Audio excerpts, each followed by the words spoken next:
Every hour, every minute, every second, there's something new going on. Your favorite pastime. Get caught up here on Pastimes on the Mic. I'm your host, Nicholas File. Here with your co-host, Guy Buckley Jr.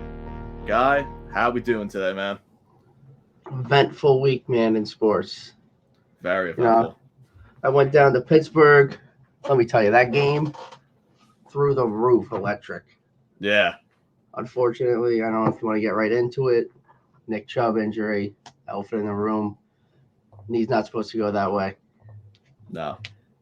So, yeah, you saw. So, Guy was at the game, Monday Night Football, Browns at Steelers. You saw that gruesome injury in person. Dude, what was the whole vibe there and everything? I You don't were there in know. person, so I we don't got to know hear this. why. I don't know why they would show that on the big screen. I That's mean, crazy.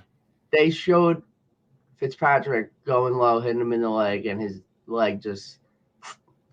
And same knee, same injury he did in Georgia in 2015, same exact leg. So but yeah, that was definitely one of the more gruesome injuries I've seen. Yeah, just watching the replay, I was like, dude, it's gruesome. It's gruesome, like you said, same injury in 2015. And yeah, man, you were there in person, so them showing it on the jumbotron, that's insane to me. That's Yeah. insane. That's like seeing Kevin Ware, like not as gross, but it's like seeing Kevin Ware's injury. I know. And just showing on the jumbo, like no one wants to see that. People are, they're eating their food or whatever.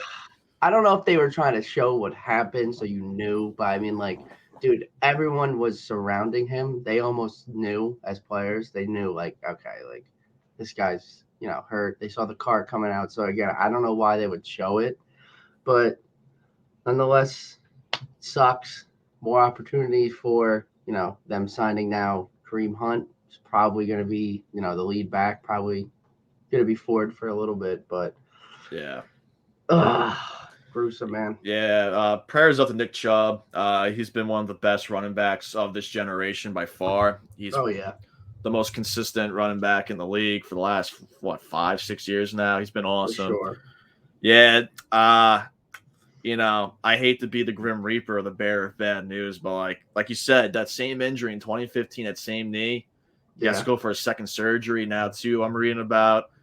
Look, I'm going to throw the question out there: have we seen the last of Nick Chubb as a starting running back here? Or I've seen a lot of that. He is 29. I mean, a lot of people. I'm not trying to compare him in any sense, but what happened to Adrian Peterson? He came back. Did his thing when he came back. It's definitely a possibility that it is his. Maybe he's gonna definitely come back. I don't see where he doesn't come back, but I just don't know. If he's gonna do the same numbers. I'm more of a guy who wants to think he's gonna do better. He's gonna come back. He's gonna do good. But again, he is 29. It's time will tell. Just like with the Aaron Rodgers injury, are they gonna come back and be these guys that they once were? I'm saying, I hope he is. I hope he comes back and Nick Chubb's Nick Chubb. Yeah, no, agreed. Yeah, he's just one of the most liked guys in the league. You hate to see it. Yeah, I think in terms of if he's going to come back or not, I'm seeing a lot of people, asking the question. Yeah, I think I agree so with you. I think he is going to be back. Yeah. I think he's going to be back, but I don't think we're going to see the workhorse cowbell running back we know and love, Nick Chubb, anymore. And we'll see, because I mean, look, I was seeing some other rumors about Cleveland inquiring about Jonathan Taylor from the Colts. So that was kind of a huge red flag for me right there. I was like, if they're contacting Jonathan Taylor, God knows how much the Colts are going to ask for. That's just putting a huge damper in on Nick Chubb and his availability for years to come. So, I mean, it's probably more just speculation. They're probably just like, this guy's on the market. Let's see what we'll see. Yeah. I don't think they're going to go that route. Yeah, neither do I, especially now after signing Kareem Hunt. Yeah. He knows the system. He knows the playbook. He's familiar with the offense. Yeah. So, great sign for Cleveland. Glad, Kareem Hunt is back with Cleveland. Took him everywhere in fantasy. I took that guy everywhere. I knew he was going to go somewhere. Unfortunately, it just had to be Cleveland where Nick Chubb got hurt. But yeah, that's the unfortunate news. But yeah, next man up. Yeah, speaking of fantasy news, yeah, I drafted Kareem Hunt in a few leagues, got him off waivers in some leagues. I was like, I love Jerome Ford. I love him too. I think he's a Did very a nice talented run. guy. And yeah, he held the fort down. He had a nice game. So we'll see what happens. I think he's gonna have a nice couple next few weeks. Then once Kareem Hunt gets He's settled, hunting into it. he's hunting to it. We'll see what happens down the stretch. But yeah, man, just a brutal injury for Nick Chubb. Again, Yeah, prayers sucks. out to him. But it's Yeah, not the only running back to get hurt this weekend. no, it's not. And Saquon Barkley of the New York Giants. Fantasy owners are just kicking themselves right now, myself included. I've had Chubb, I've had Saquon in a few leagues. It almost makes you understand why, they don't go and pay these guys, because it's just, Saquon is obviously you want to see him on the field. He's exciting. You like watching him play. He's going to make that it play. But, injuries, man, they just linger. They follow this guy. Just follow some people. It does. It's rough. And it also makes you feel bad, too, because it's like you want these guys to get paid, but you get why they're not getting paid. It's like, you look at the Le'Veon Bell situation, all that. It's like, these guys want to get their bag to secure, their life. Yeah, at the end of the day, you never know. Job. You never know when a Nick Chubb injury is going to hit you. So it's like they want to secure that bag. So I get why they want to get paid, but it also makes sense from the organizations and the GMs where they're like, it's a risky position to put all your money towards. It's a really sticky, tough situation. But because they are getting hit the most. I mean, obviously linemen are too. Exactly. But, I mean, like, they're coming in full speed at the line. Just sucks. It really does suck, because these guys are exciting to see play. Exactly. It kind of reminds me, I know he's not a running back, but like he kind of plays like one sometimes. Anthony Richardson, he's taking all these hard hits. He's run like a running back. Only 2 weeks in. Only 2 weeks in, he's got concussion and other injuries already. So I mean, like, I think that comes with time, though. I think that comes with time for sure. Exactly. But yeah, so the Giants head coach Brian Daboll is saying that he's kind of downplaying injury a little bit with Saquon. They're saying he's gonna be ready by Thursday. I think you got to give this guy his rest. I mean, 2-3 weeks. Yeah, 4. Yeah, at least I think you gotta rest him.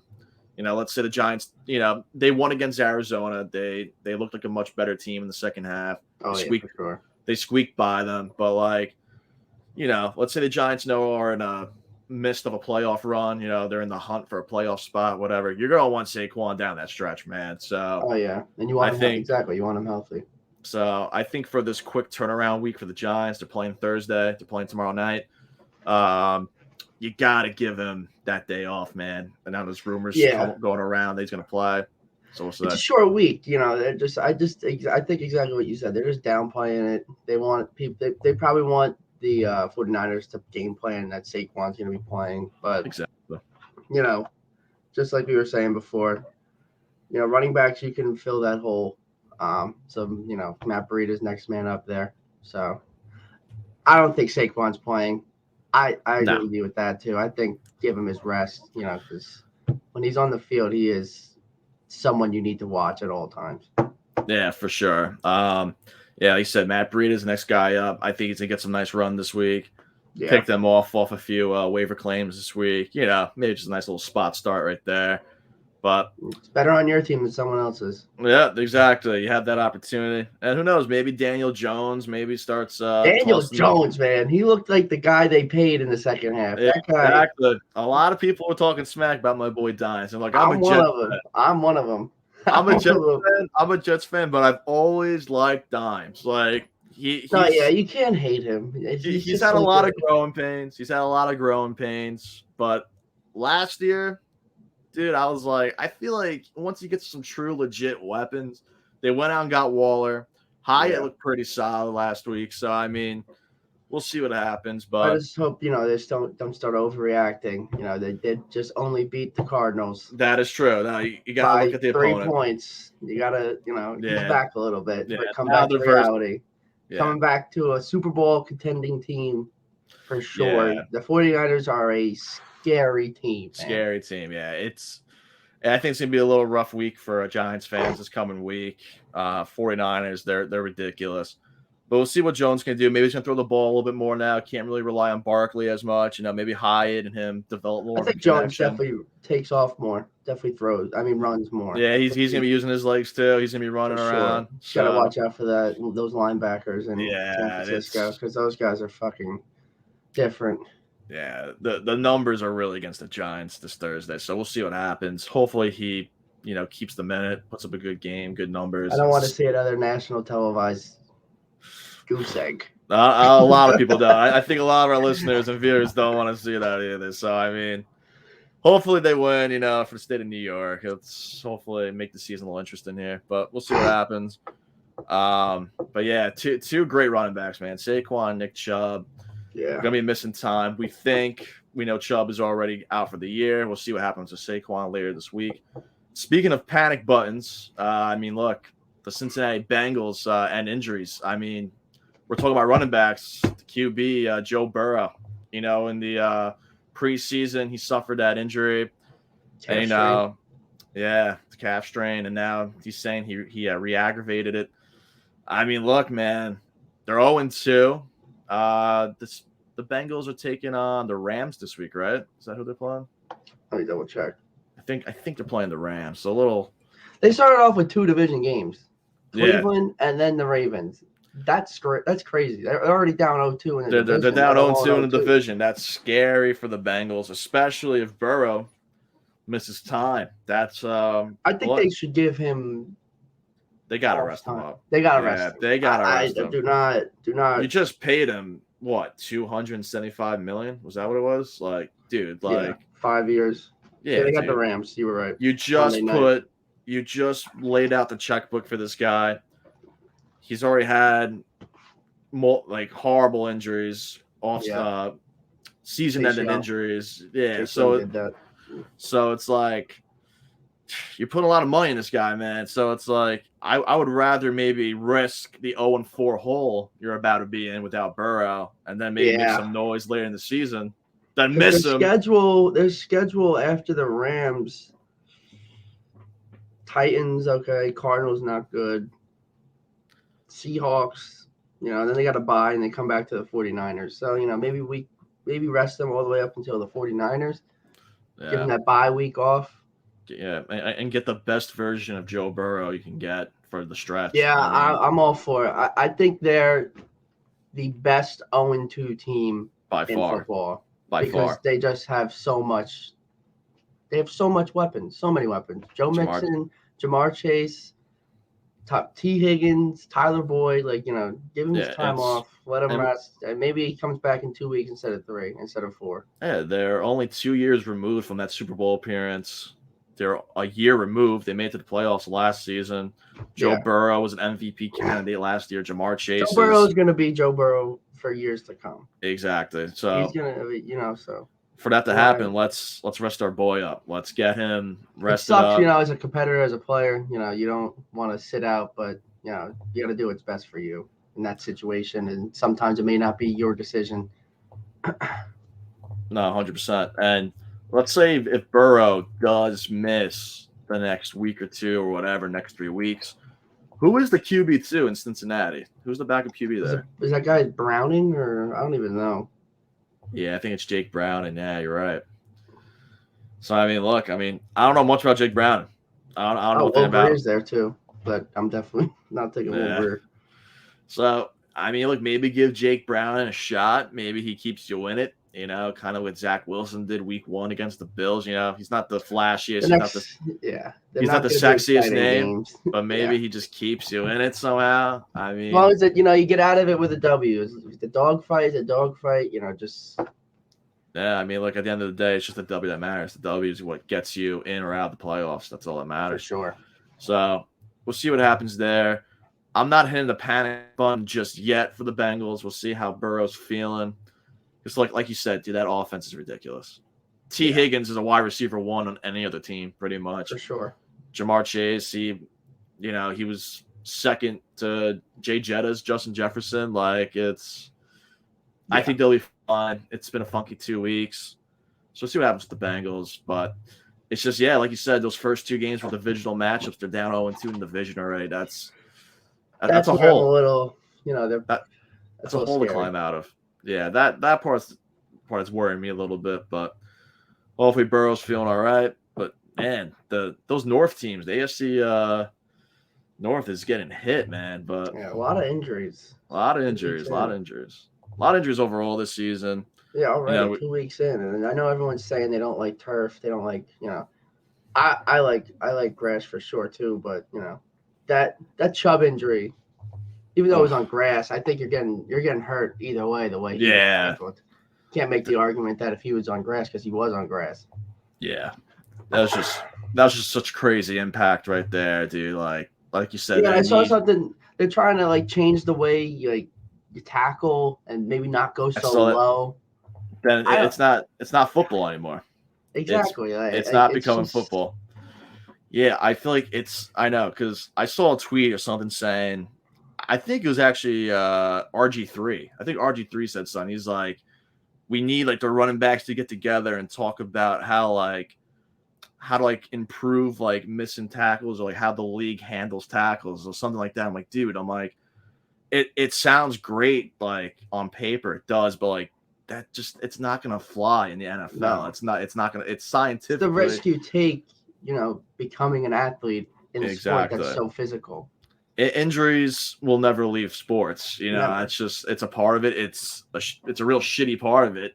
It sucks, but injuries are never going to leave the game. No. It's like pitchers with Tommy John. It's like they have to throw the ball to pitch, and Exactly. the sad result is, some guys who throw the ball on a weird angle or whatever with their arm might Probably require more Tommy John. susceptible to getting Tommy John, yeah, You for know, sure. football is tackling. You're getting tackled at the end of the day. Injuries are going to happen. It's never going to Yeah. change. And that's So another reason why they don't want to pay running backs because their time span in the NFL is very short. exactly, Very it's short. That's why it's like rare to see a running back like Nick Chubb last so long in the league. yeah. Because he really is a workhorse and, just Yeah, man. sucks. He's been super consistent. I mean, I said it earlier in the show, like Even when he had Kareem Hunt and they were both in the backfield, like he was still a like guy. I remember Chubb really started to take off in 2018, his rookie year. I think that was the year Baker Mayfield came up too, I'm pretty sure. Mm-hmm. And I remember he's only missed I think 6 games since 2018, if I'm reading this right. Is He's there only missed that's crazy, man. I think Dalvin an Cook's Iron Man in football like there is in hockey? if this it was Stafford for a bit. I remember him. He didn't miss a game for a while, I'm pretty sure, right? No, yeah, he's crazy. Stafford was a crazy Iron Man. I feel like guys are always missing time now, like whether it's like 1 week or 2 weeks, whatever. Yeah, it's becoming more of a typical thing that you're seeing across the league, players sitting out. So, which is not a bad thing. It's not. Nah, Obviously, yeah, you want the longest time span of a player, and if you have to sit out 1 week, you have to sit out 1 week. exactly. Especially with the money these guys are getting paid now, like we just talked about Exactly, they're Burrow. investing so much money into these guys. So that's why we're not gonna be surprised if Burrow misses 2 or 3 weeks here. Yeah. So we'll see what happens with that. Moving on though, we'll talk some fantasy. We'll talk some rankings because there's some hot takes I've been seeing. Puka Nacua, man. I mean, this guy, is he the real deal? I mean, look, he's been awesome the first 2 weeks. Stafford loves him. Stafford just makes wide receivers awesome, dude. He just force feeds them.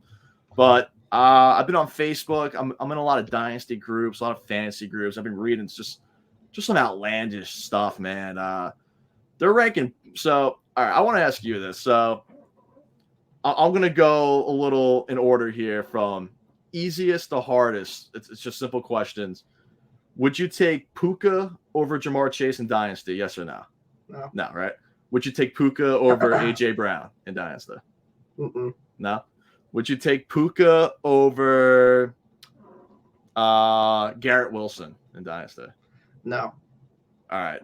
This is the last one. Would you take Puka over Drake London in Dynasty? See, now this is where you're getting because Drake London is a number one, but Puka's I've the been number reading one. some wild stuff. I still would say no because when Cooper Cup comes back, that's the guy. So I would have to go Drake London just because long term in Dynasty, you want a guy that's going to last. Like he's hot Exactly. right now, but like Because Kyron Williams. yeah, because I've been reading some crazy stuff, man. It's like this guy's like, so if I want to get Puka, I should add Drake London and what else? I'm like, what else? So I'm like, give me Drake London over Puka. That's just no disrespect to Puka. I'm not trying to slander the man. He's going but you know off. why he's going off. It's not like why he's going off because Cup's not there. Cup's not there. Stafford's a slinger. Exactly. He's throwing to whoever's there. And look, I will give credit to the Rams scouting department. They just find guys, they had like no picks or whatever, all the trades they made to win the Super Bowl. They do find great talent. I will say that Puka is talented, but like, dude, like no one was talking about Puka in the offseason. Like, let's be real. No idea. He just no one was talking about Puka. And then I'm reading all these like posts and stuff. The guy's like, yeah, I'd take Puka over Drake London. He's better than Garrett Wilson. And the craziest one I saw was I think he's tied for Jamar Chase for wide receiver 2 in Dynasty. I'm like, dude, please stop. This has to be a troll.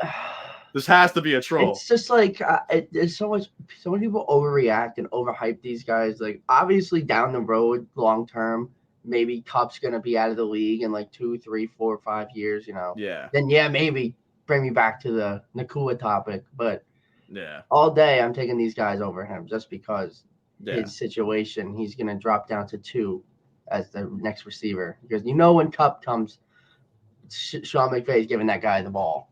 Yeah. And I don't know if you remember him. You definitely do. I remember his last name, but I think his name was Travis Fulham. You remember Eagles wide receiver? Sounds familiar.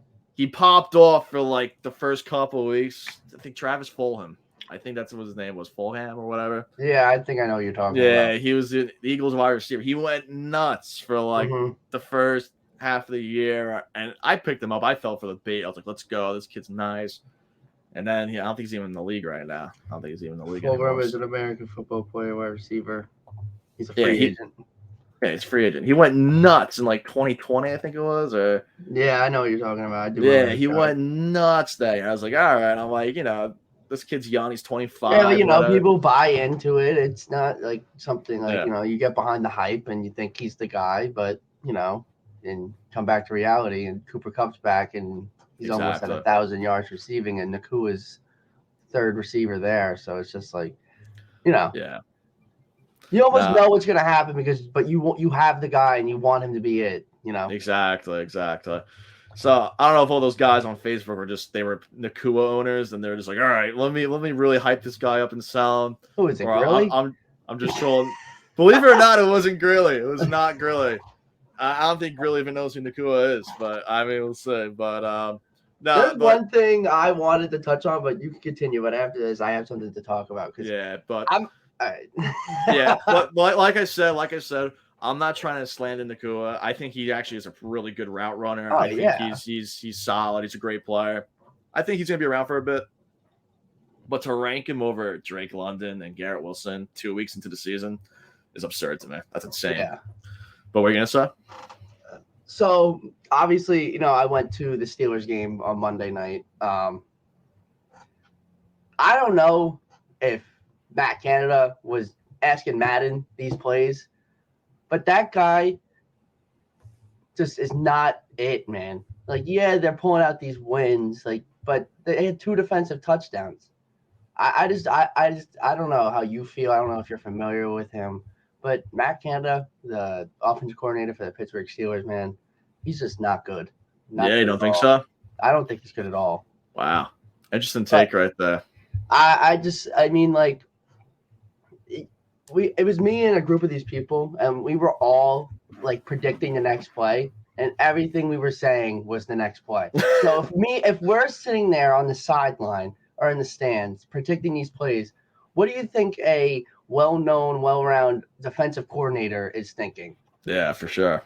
That's scary. I needed to talk about it because I'm venting for these Steeler fans because they had this guy last year.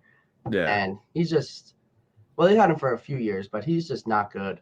He's not good. That is scary. If the fans are predicting it, it's like you said, any average Joe in the NFL at the NFL level, they obviously know a thing or two about football. They're gonna take advantage of that. Let me ask you this: it's 3rd and 1, okay? It's 3rd and 1. You got Najee Harris, you got Warren, you got Pickens. Deontay Johnson was out, okay, but Steelers have a pretty young, talented group. It's 3rd and 1, and you line up in shotgun formation. Oh my God! Dude. And I was talking to a Steelers fan about this, and it's like, it's so true. He's like, oh, what Matt Canada's thinking. He's like, oh, okay. They probably think we're gonna run it right up the middle, so let me line up in shotgun because they think we might pass it. But then let me just hand it off to the outside and run it still. Like, just get the 1 yard, bro. You saw how Jalen Hurts scored 2 touchdowns this weekend. Just run it up the middle. And if you don't get it, then you fucking reassess. You talk about white linemen, what's going on. Exactly. But bro, it's 3rd and 1. Why are you lining up in shotgun? That's crazy. That's actually insane. Why are you lining up in shotgun? And dude, like, what is up with Najee Harris too, man? It's like they just not like. I think he gets too much hate, man. I agree. I think he gets too much hate. I mean, Warren is a dog. He is just a good. He's a good back. He's a 3rd down back. But dude, if you saw these runs that Najee was pulling off, bro, the line is not blocking for this guy, and the play calling sucks. He literally had a play outside to the left, and he took it all the way back to the right because he said, "Fuck this! This line sucks. Yeah, I got to do my own thing." Wow. But I don't know. I don't know how you feel about Najee. I mean, yeah, he's definitely not. I love Najee Harris, dude. Just 2 years ago, he was like a top running back as a rookie, man. The talent's there. He does have he has a lot of tread on the tires for sure, whatever. But like, I don't know, man. I just feel like, I think you're right. I think maybe the Steelers are just not utilizing these guys the right way, whether it's the play calling or what. It's a great take right there, actually. Yeah. All in all, though, that game was awesome. Let me tell you, it was a great game. That was a great experience. That's awesome. Great game. Yeah. Deshaun Watson, how did he look? I know he had a pretty rough game. He's looking like a shell of himself, but being there in person, what'd you take from that with Deshaun Watson?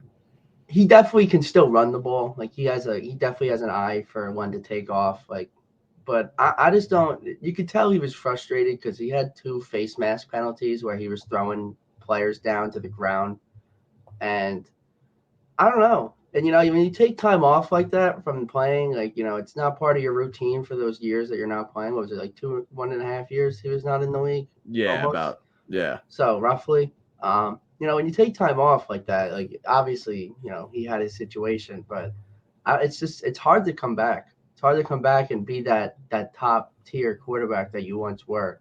Not saying he was crazy insane, but he was definitely top 5, top. Oh, he was up there, man. I remember in the playoffs with the Texans, he was a gamer, dude. Exactly. So I don't know. I think he's still dealing with some stuff.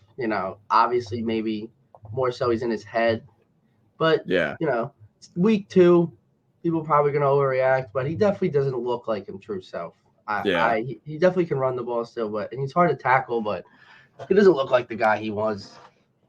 Yeah, dude, a year off from football it's I think for any position, like Le'Veon Bell, when he set out the whole year and he was with the Jets, he looked like a shell of his former self. It was just like missing a year of any sport, man. Just you're taking a year off. That's a long time. It sucks too because he's an exciting player to watch. Like you like to see these guys perform. Like it's entertaining. It just sucks that like now like he was rolling out throwing balls. They weren't even close to the receiver. They were like 10 yards out of bounds. I almost fucking caught one, bro. I was in the stands. Yeah, that's great. Well, I mean, we'll see what happens with the Browns. They got Kareem Hunt now again. Maybe Watson gets back to his old self, relearns some mechanics that what made him great a couple of years ago.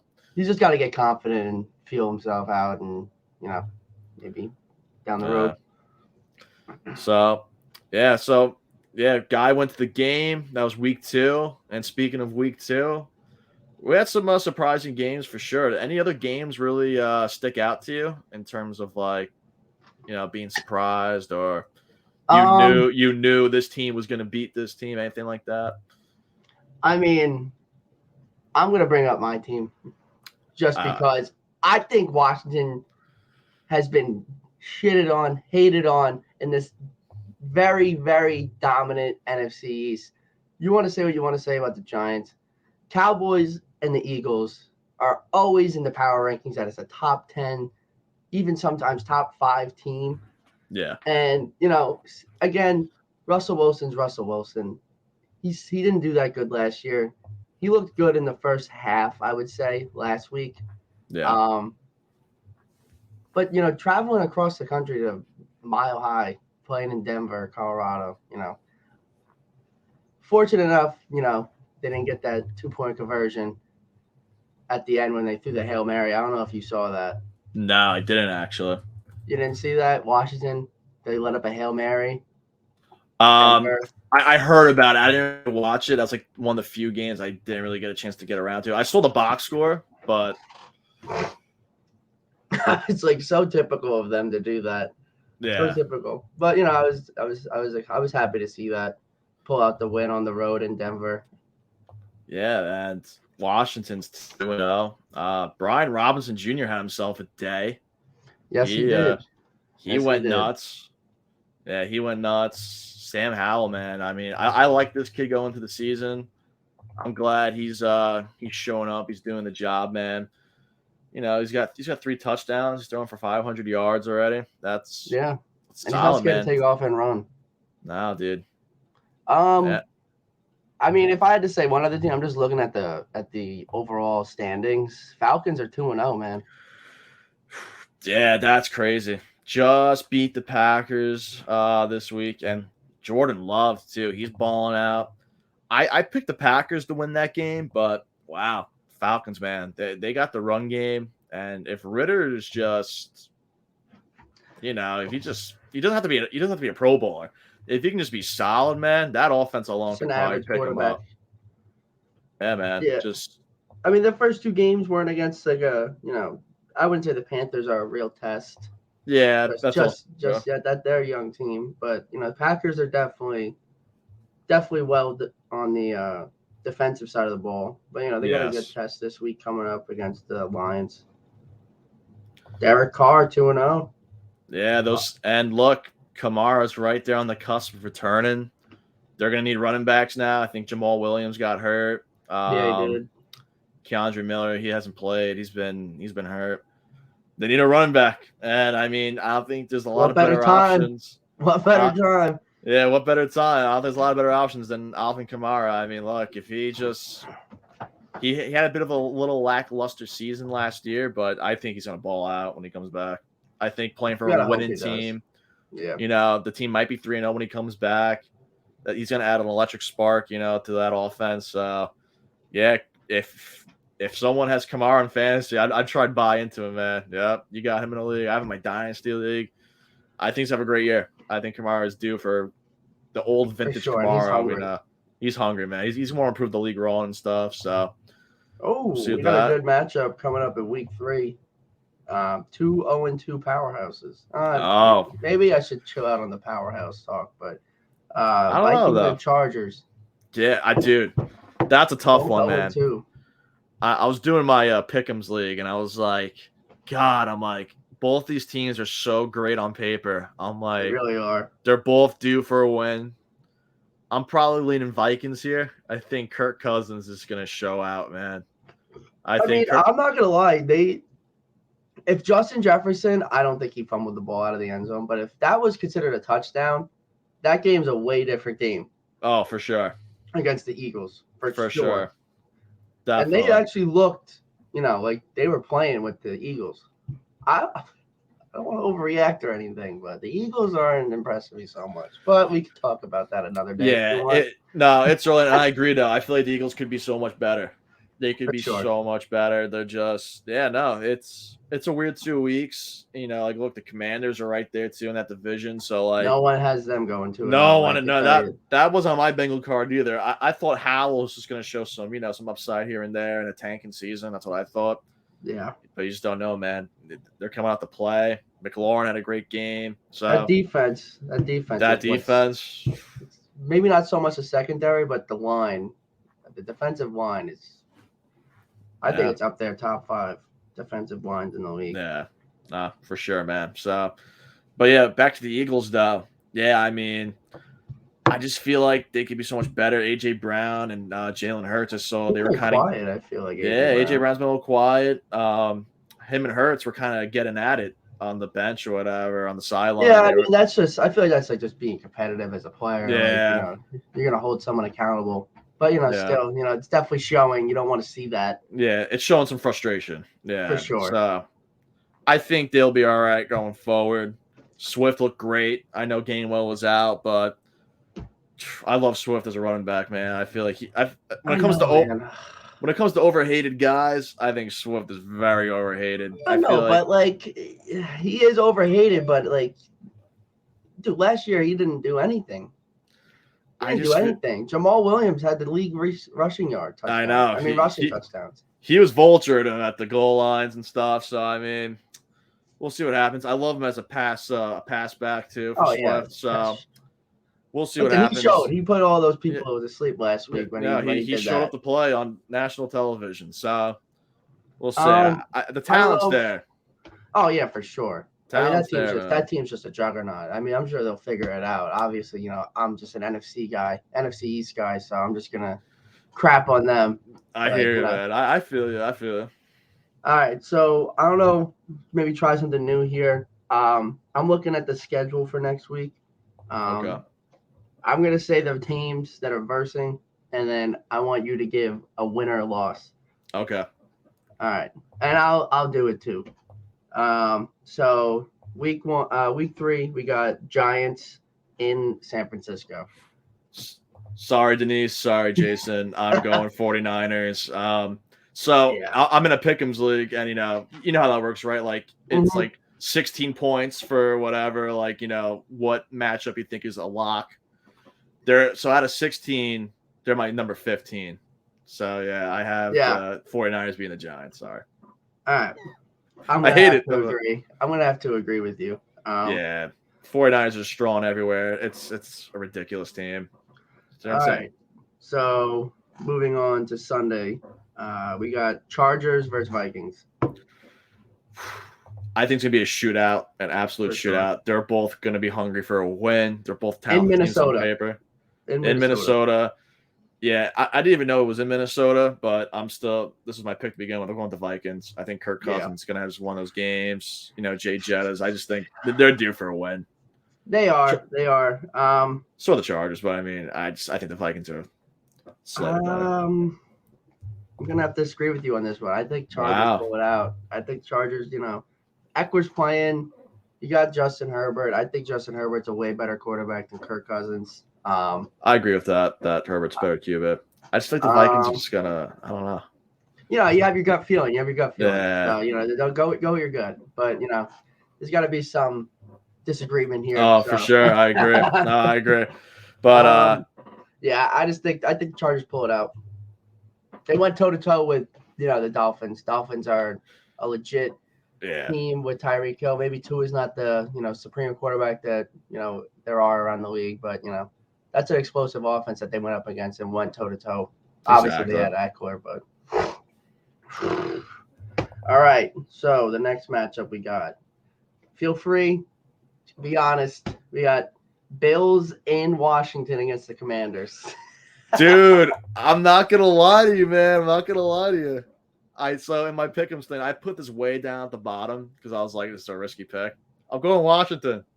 Really? I swear to God, I am on. Let's see if I can pull up my phone. But I picked Washington gut feeling. It's like my bottom 2 pick though. It's very risky. Yeah. The Bills, look, I know it's early in the season, but Josh Allen, man, I mean, he had a great week last week. He had a great week. Turnovers are still there, though. I don't know, man. 38-10 against the Raiders in Buffalo. They beat the Raiders last week, 38-10. Yeah, but it was in Buffalo. But exactly. I mean, it's another gut feeling. I think Washington is just going to ride the hot hand, the hot start.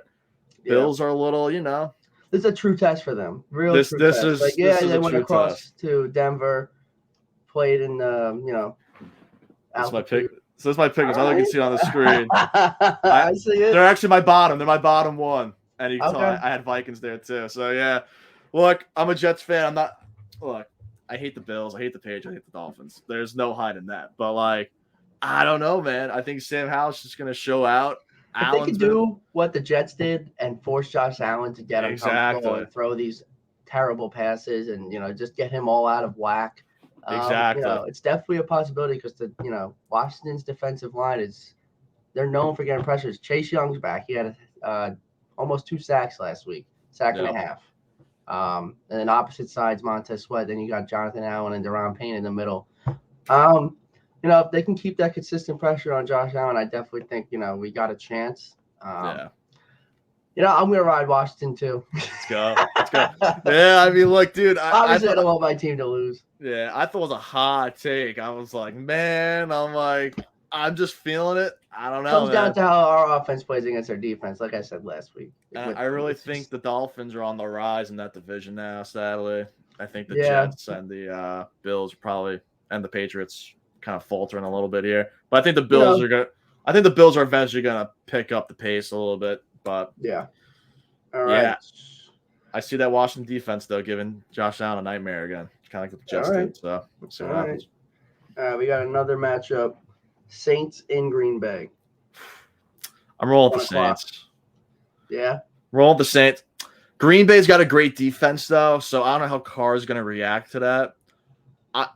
It's just with Kamara coming back too. It's just another weird gut feeling. I feel like the Saints are going to be 3-0. Then they get Kamara back. I feel like that's kind of going to like be there.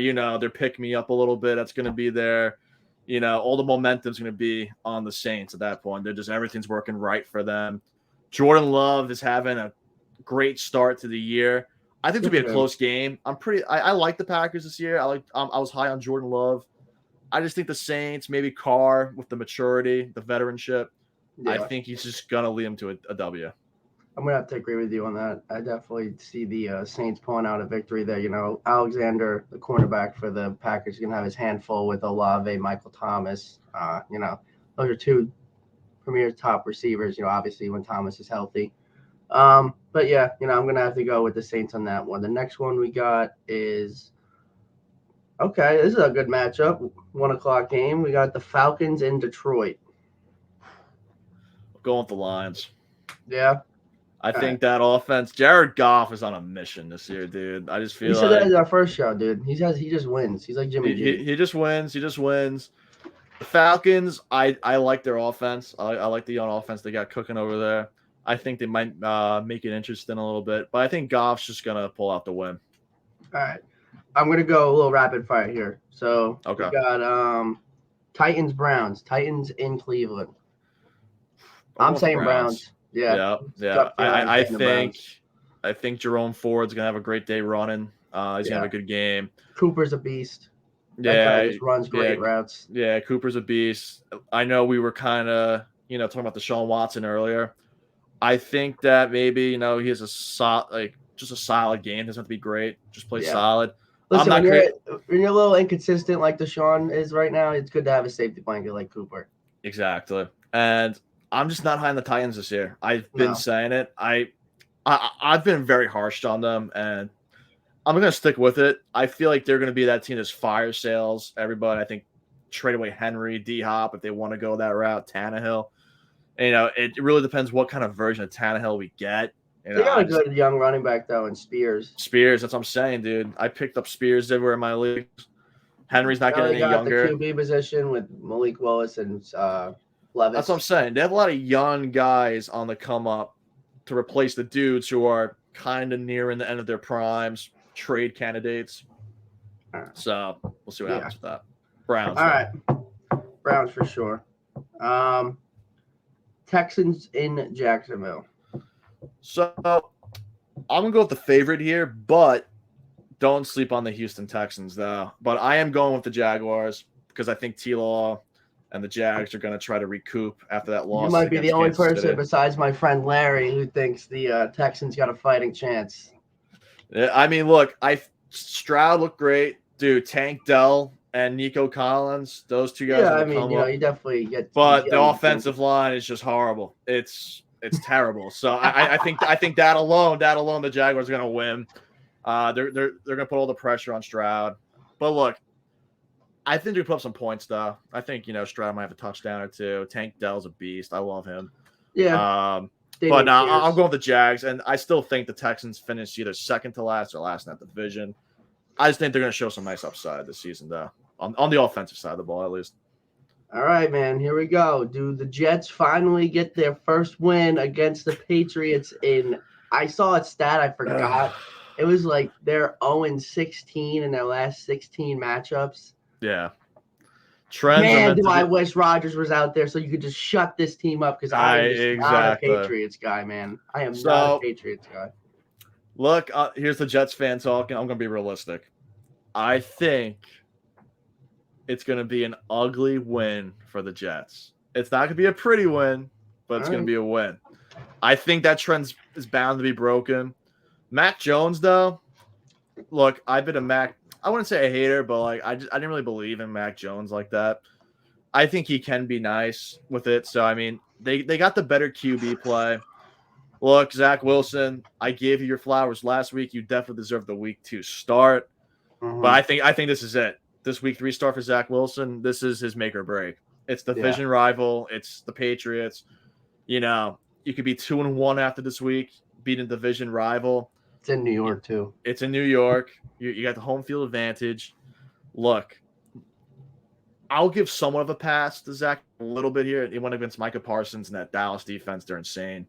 So I don't want to. He looked a little promising in the first half. I'm not gonna lie. He did. He had some good runs. He had some flashes in the pan, dude. So if Garrett Wilson, he gets that one touchdown he's been getting all year long, he gets a touchdown. Maybe add in Dalvin Cook or Breece Hall in the mix, give him a goal line touchdown. Yeah. I think they can make it interesting, but I think it's gonna be an ugly win for the Jets. The Patriots aren't that great either. So I mean, no, they have the Jets corner. But. Jets got to beat them up. This is the make or break week. That defense is insane too for the Jets. So exactly. So I think they can give Mac Jones some nightmares. So for sure, I'm going with the Jets. I could see it being maybe a low scoring game, but everyone's hating on Zach Wilson, man. But Mac Jones is really nothing special. No, he isn't. So I'm hoping Zach Wilson just outplays him. It's all you got to do, dude. I'll go with you too and my Jet fans. I'll go Jets here.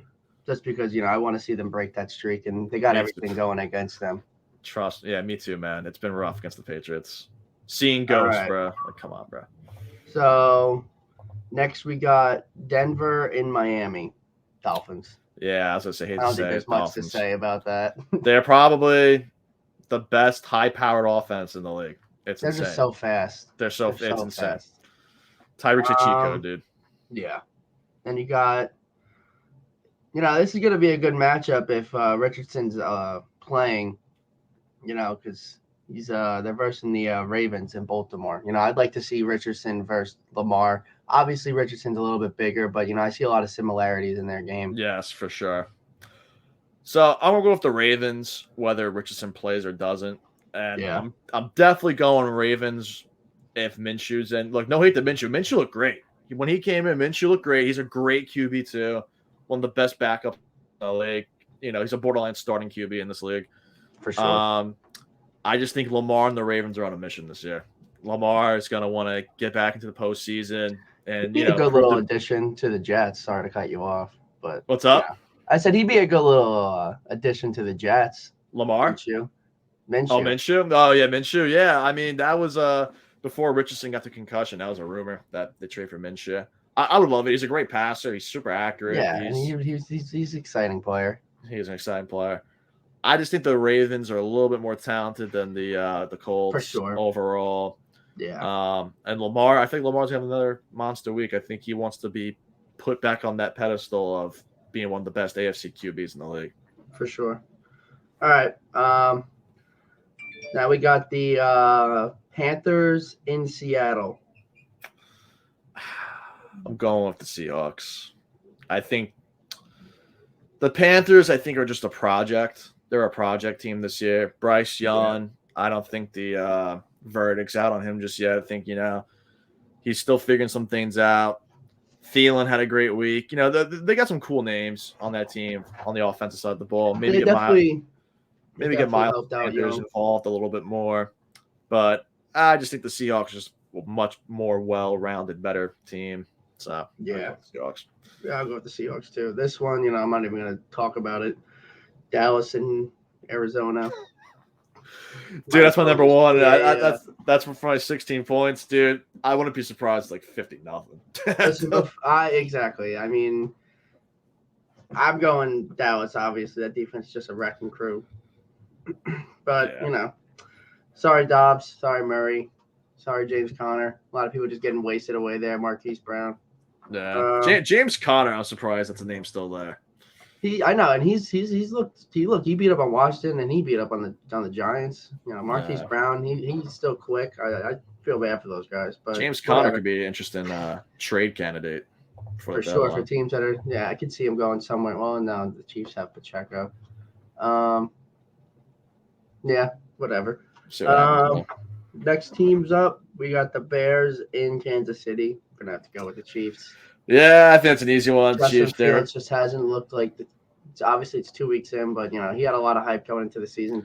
MVP potential, people were saying, and he's thrown 2 pick six. I have him in a league where if you throw a pick six, you lose.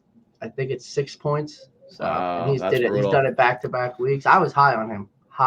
Me too, man. He's got the legs, obviously. He needs to work on the passing a little bit. But I was reading a stat actually.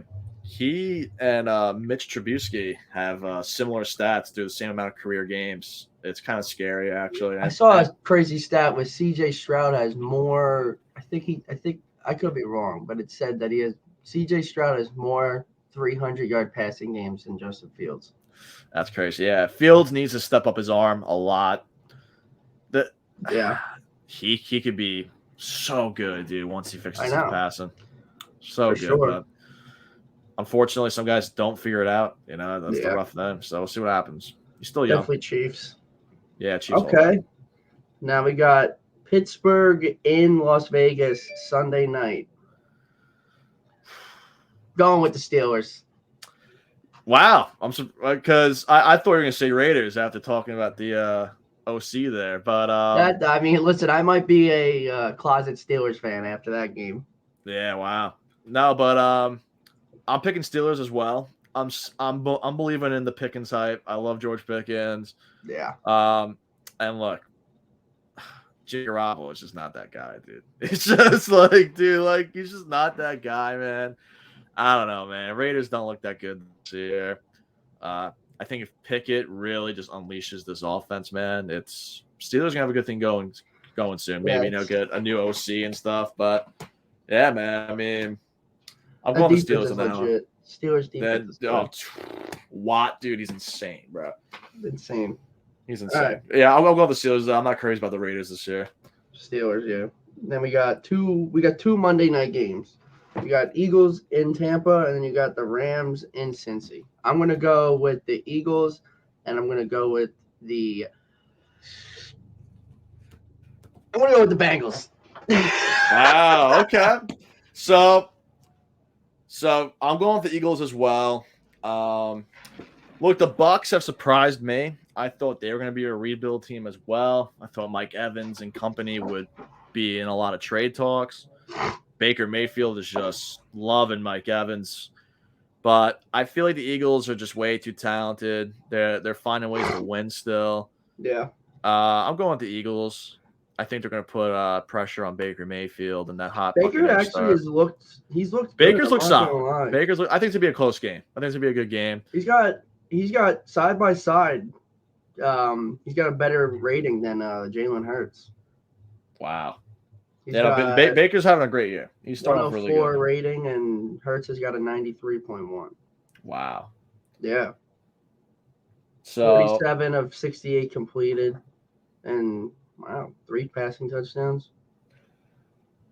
So that could be a good game. That's gonna be a close game. That's gonna be a close game. Baker's showing out this year. Hurts is Hurts, man. It's gonna be a good game. I'm gonna just have to pick. I hate the Eagles, but I think they pull it that way. I think Eagles are gonna pull it off. They're finding ways to win. So for the Rams Bengals though, You're and gonna go Rams? I hate to say it, look, you know me. Outside the Jets, Jamar Chase is my favorite damn player by far, bar none.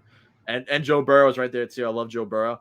I think what really decides it is how Joe Burrow's feeling, if he's even gonna play. That's a huge Yeah. part of it too.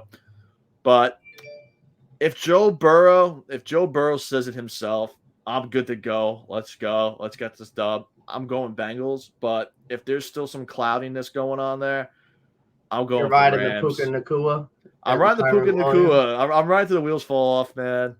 I wouldn't rank him over Jamar Chase or Garrett Wilson. That's you might have to check yourself into a psychiatric center for that. But I mean, Yeah. Stafford, man, Stafford might be back, dude. I mean, he's a gamer, bro. Rams got a great team overall. I'm gonna go with the Rams slightly, and I like to pick my parlay. It boosts the odds numbers a little bit, so they're the underdog in that matchup. So I'm going with the All right. Rams. So I don't know how you want to talk about this, but you are wearing a Boston Bruins jersey. How are you feeling right now after they have named their 27th captain in franchise history? Yeah, so Brad Marchand is now the newest captain of the Boston Bruins. It's bittersweet for two reasons. It's a great choice overall. There's no bad. I'll tell There's you right no. now, I hate him as a Rangers fan, so you definitely picked the right guy. Yeah, no, exactly. That's what I'm saying. So like, there are some people out there, Bruins fans included, that actually don't even like this idea of Marchand being the captain because, oh, he's a dirty player, whatever, he's a goon, blah blah blah blah. I think a lot of people sleep on the fact that Marchand, look, he's still a goon regardless. He gets to the players' heads, but Oh like yeah, I think as his career has gone on, he's less of a dirty player. I think he's yeah. mature. He's matured a lot more in his game. I feel like, and he's a leader, no doubt about it, in that locker room, in that You gotta clubhouse, or almost think whatever. that Bergeron passed the torch. And that's what I was about to get into. I think maybe him and Bergeron, maybe they met up with other higher ups in the Bruins organization, maybe Cam Neely or somebody, and they're probably like, "Hey, look, Marchie, you're the guy. You've been here Yeah. since 09, 2010. Like you were there for 2011.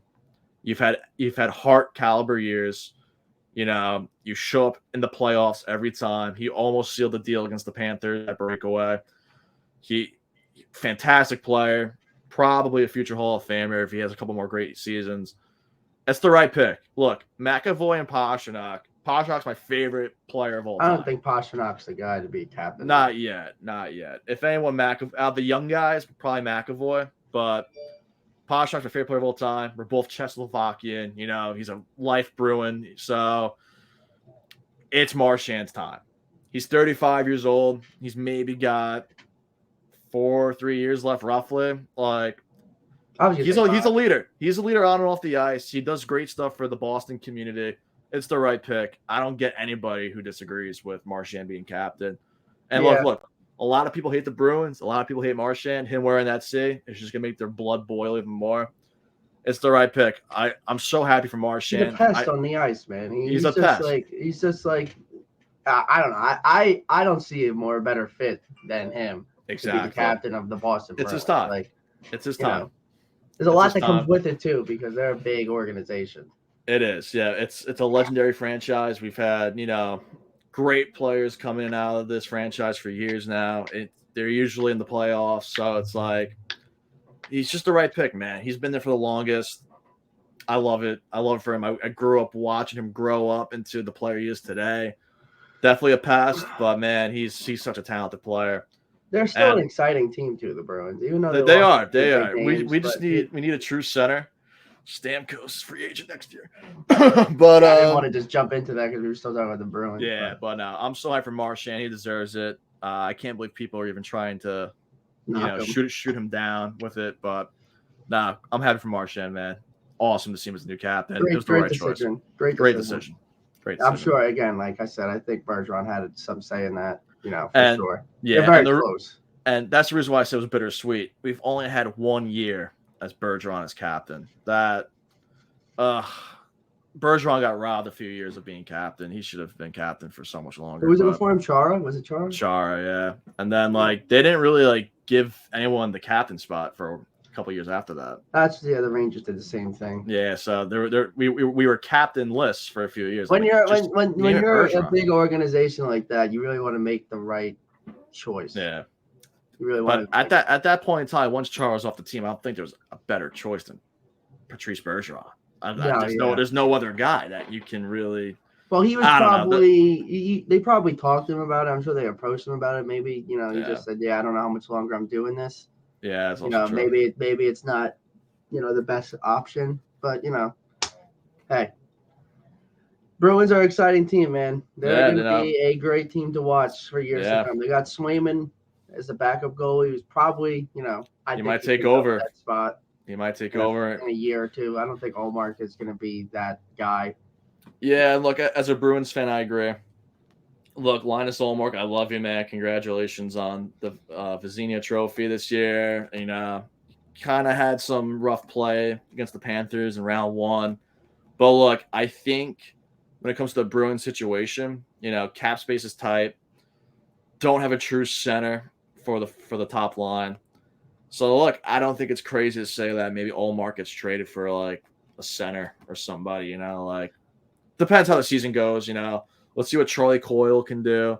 I love Zaka, so I mean, like they got options. So we'll see. But if they start slipping the standings a little bit, I don't think it's crazy. I don't know. Just being a Rangers fan, I always feel like the Bruins just like obviously I'm gonna feel like that. Like you obviously understand it a little more. I just feel like the Bruins always figure it out. They do. They usually have whenever I see them on the schedule, I'm like, fuck. Yeah, they have like years of just pure dominance. It's a playoff spot guaranteed, cup run or an Eastern Conference final run, whatever. But I feel like they always have like that one little like rebuild year. I think it was like 2016 or whatever. They missed the playoffs and then they kind of retooled. They got right back into it. So I think they're still a playoff team. I think so too. I don't think they're gonna have. Look, they had a legendary year last year, despite the ending. It was a legendary regular season year. Yeah. They're not going to do that again. They're not going to come close to that. I think they can still make the playoffs. Dude, Pastrnak is a 60-goal scorer. He's arguably the best player in the league outside McDavid and Draisaitl. Marchand is getting captain. I'm sure his ego is boosted up. He's going to score like 40 goals or some shit this year. So we'll see about that. McAvoy, he's a Norris guy nominee every year in, year out. Lampus Lindholm, great defensive defenseman. He's great. They got Milan Lucic back. That's Marchand's boy. Yeah, they got Lucic back. 2011 Cup member right there. So they got some good veteranship right there as well. And look, I think people sleep on Charlie Coyle. I think he's nasty, dude. He is nasty. I think he can, with the right opportunity, which is this season, I think he can maybe kill it as our center. So next man up opportunity, man. Yep, that's it. But there's definitely a lot of hockey talk. A lot of news coming up with I know you mentioned it earlier with Stamkos being unhappy, and then you got Nylander in Toronto who's unhappy. Yeah, what's going on, dude? I don't know what's going on in Tampa Bay's front office, but dude, how do you not even reach out or talk to Steven Stamkos, the guy who got you 2 cups? He's your all-time player, franchise guy. How do you? I don't know. Look, I'm not a billionaire. I'm not a multimillionaire. I don't own a sports team. But if I did, and I had a guy like Stamkos on my team, I'm like, dude, what are we doing? Give him a 10-year deal. I don't care if he's 33 years old or what. Just make him a lifelong Tampa Bay Lightning. It's definitely the injuries, I think, that are. Injuries have piled up a little talk, man. You're gonna invest all this money into these guys, and they're gonna get hurt. But they definitely are deserving of it. Agreed. Yeah, I mean, look, injuries are risk if anybody. Sadly, Connor McDavid is a at-risk guy for injury. Just because anyone can get injured. That's a sad reality. Stamkos definitely deserves his paycheck. I mean, after the run he just had with Tampa Bay, since 2019, I think 2 cups. 3 appearances. Yeah, 3 cup appearances. He had that monster year in 2022 with 42 goals, 106 points. Granted, this was well over 10 years ago, but he has a 60-goal season. He's obviously one of the most talented guys in the league. Oh, yeah. And still fairly young, man. I mean, look, I know it's not the ripe age, but I mean, he's only 33. For hockey players, that's like 27. You know what I mean? Like Yeah, he could go he till 40. he could go to 40, man, easily. He plays a great center. He plays left wing. He gives your lineup flexibility. He's present on the ice too. He's so present on the ice. He's a beast, just man. someone you key on. So look, total pipe dream here. God, if he say him and Tampa Bay just don't agree to anything, because Tampa Bay, I'm sure they have a lot of guys they gotta pay up soon. Braden Point, Vasilevsky, Kucherov. I think they signed Hagel. Yeah, they signed Hagel to that deal just recently. So if the money's not there for Stamkos, man, that the Bruins could get this. But not going to happen. The Bruins don't have enough money either. But you never know. So we'll see what happens if Stamkos is in different threads by this time next year. He's a free agent next summer. So yeah, a nice healthy season. He played 81 games last year. He had a point per game, 84 points, 50 assists. Dude, he could prolong his career as a setup guy. If he gets like 30 goals and like 50, 60 assists, you're set, dude. Like, so we'll see what happens. But I didn't know that but I was just reading. Maple Leafs are moving Nylander to center to begin the training camp. I did see that because he did he was a center like growing up. Another guy Bruins could go after if he plays center. That once we got to Nylander, I was going to bring that up. Yeah, Nylander to the Bruins would be great. He would definitely be cheaper than Stamkos, and he's younger. So we'll see what happens there, but we'll see. Look, Bertuzzi went to the Maple Leafs, so there's really no what's it called? There's no loyalty these days. You know what I mean? Like it's whoever's paying the most. So like Nylander had a fantastic year, 87 points, 40 goals, 47 assists. He had a great year last year too, 80 points in 81 games. And he's had some solid seasons before that. I was a little skeptical about Nylander the beginning of last year. I was like, I don't know if he's going to repeat 2022. He did even better in 2023. So, look, you put him on a line, a center with Marchand and Pastrnak. That guy could probably get you like 60, 70 assists, man. Yeah. Well, he doesn't have to score goals like that anymore. You can leave that to Pasta and Marchie. We'll see. He's going to be – I think him definitely and Stamkos – definitely some potential candidates for sure. Yeah, Bruins – these guys aren't happy. Yeah, so, the Bruins just paid Pasta, though.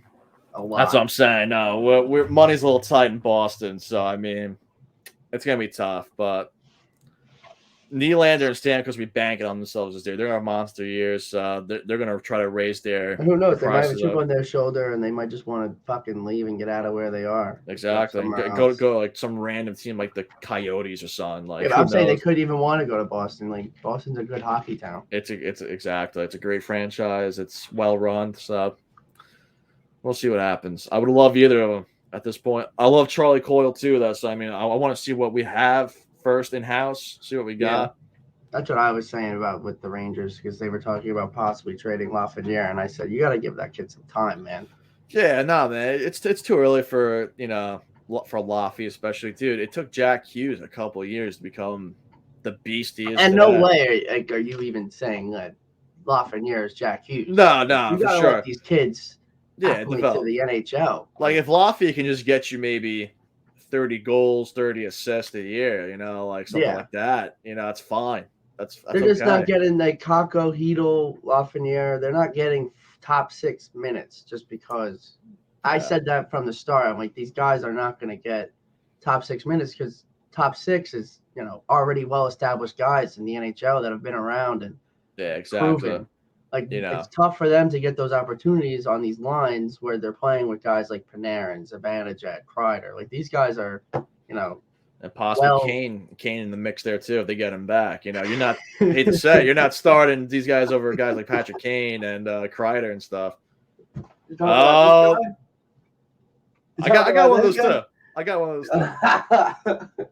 Despite the 2013 Cup where Kane kicked our ass, still one of my favorite non-Bruins. I love Patrick Kane. But since you're talking about the Rangers lines, I figure it's a good time to get into that. So, with Patrick Kane, where do you think he ends up? Where does he go? in the lines, I'll have you start us off. I think Kane. They just because I'm keeping up with it, they're saying that his injury or his surgery, he's he's getting well a lot sooner, coming back possibly a lot sooner than expected. Like I heard a late December, early January return. Now they're saying possibly Thanksgiving.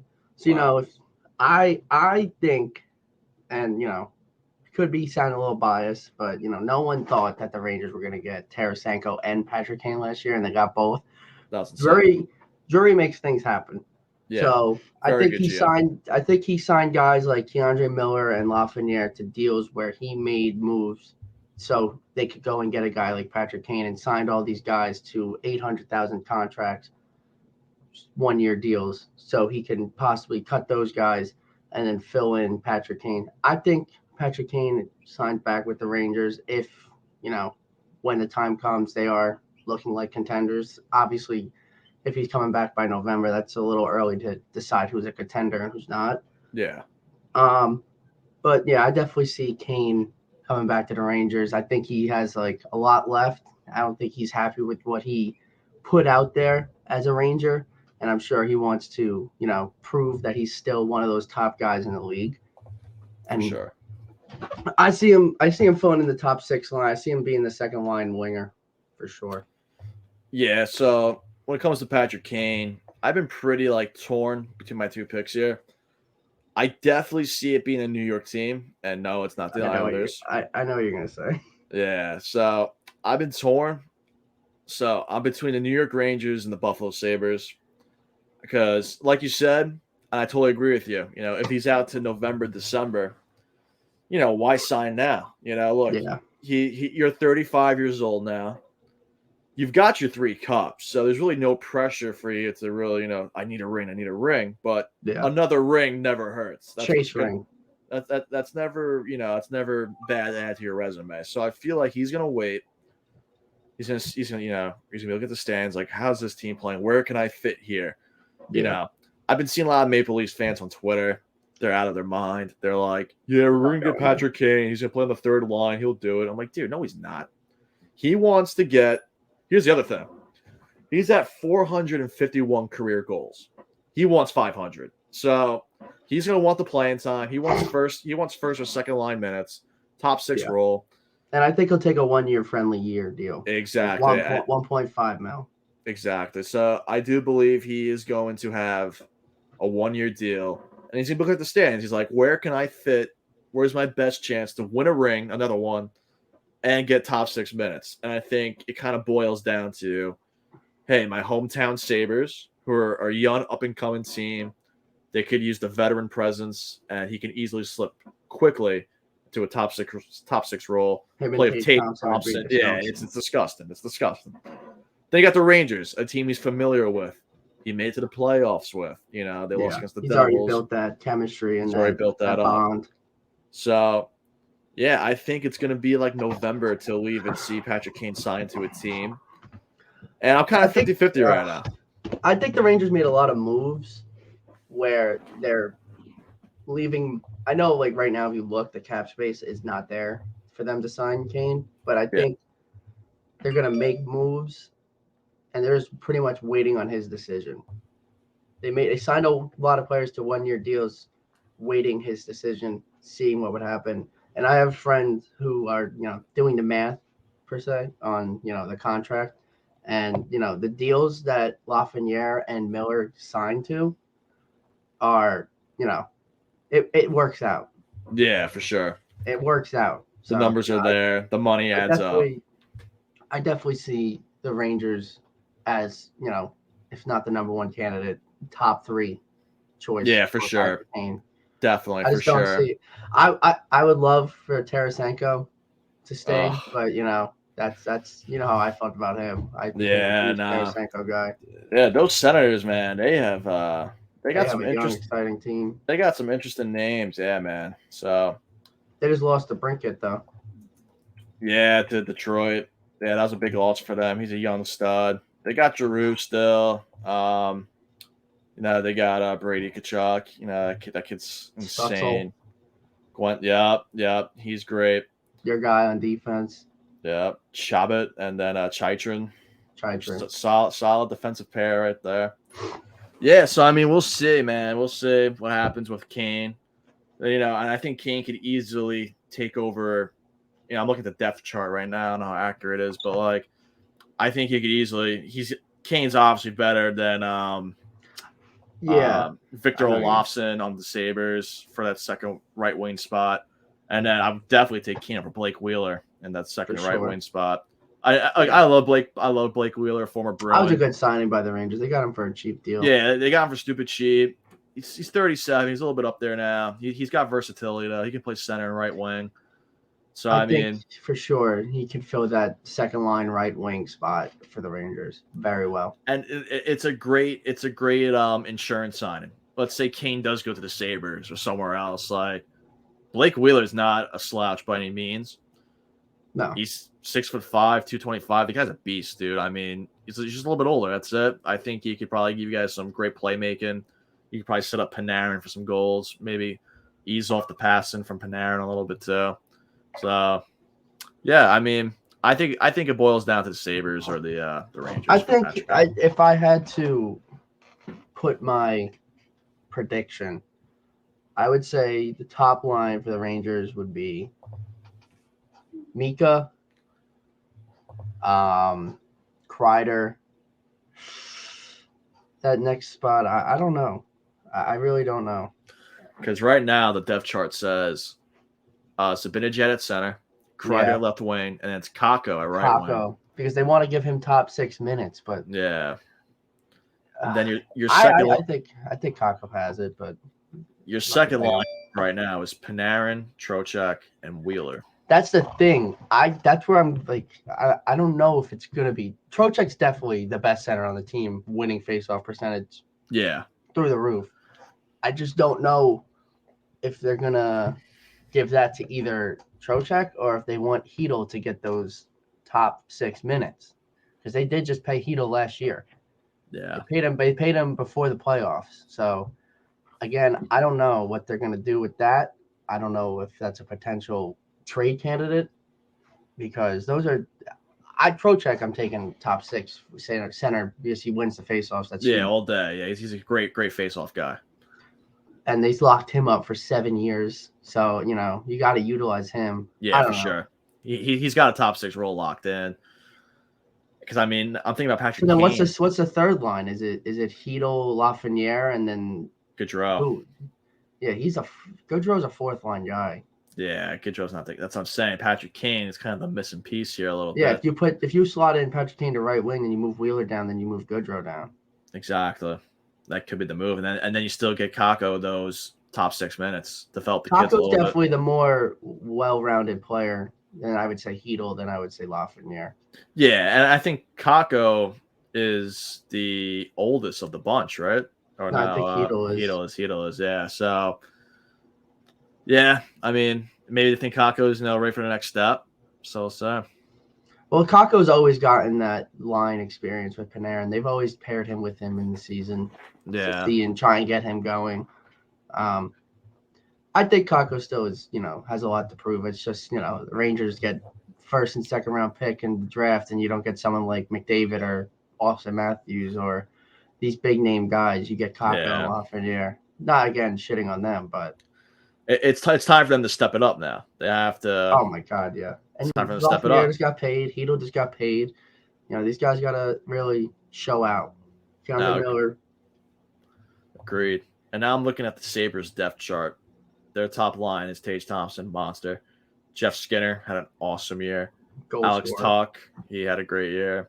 Great. Casey Middlestat, very solid.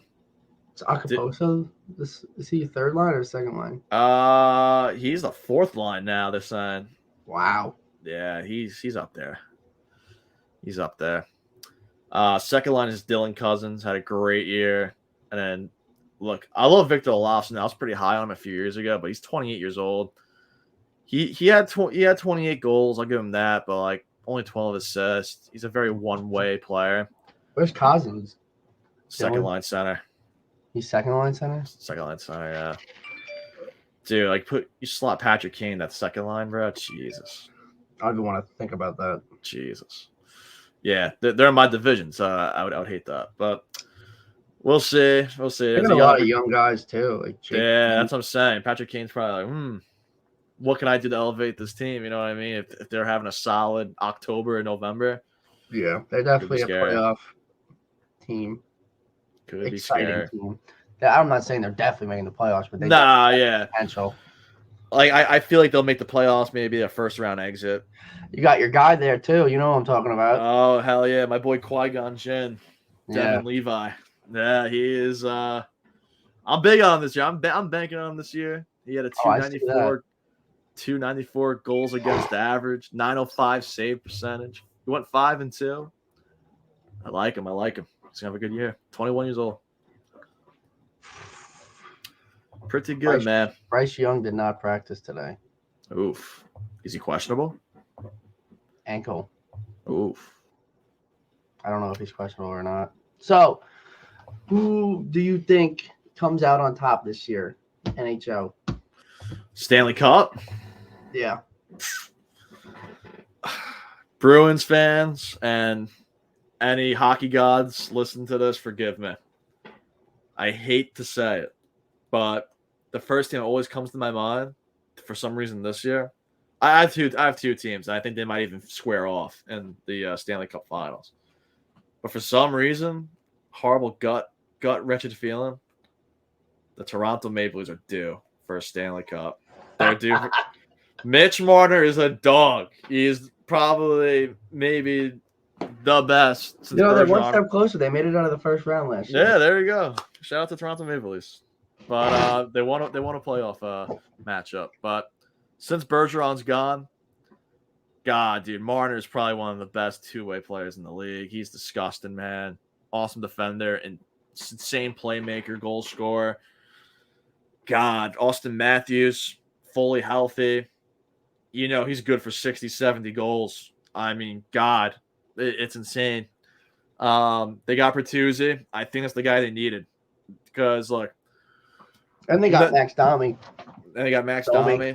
Bertuzzi is just, he gets in your face. He's like a pest. He's like a Martian. He gets in your face. He just plays in the gutter, man. He's in there, dude. Like, I feel like that complements Matthews and Marner so well. They're more of, we don't play too dirty. We just like to score. We're more of, we don't get into the trenches like that. Bertuzzi does, and he's on that first line with them.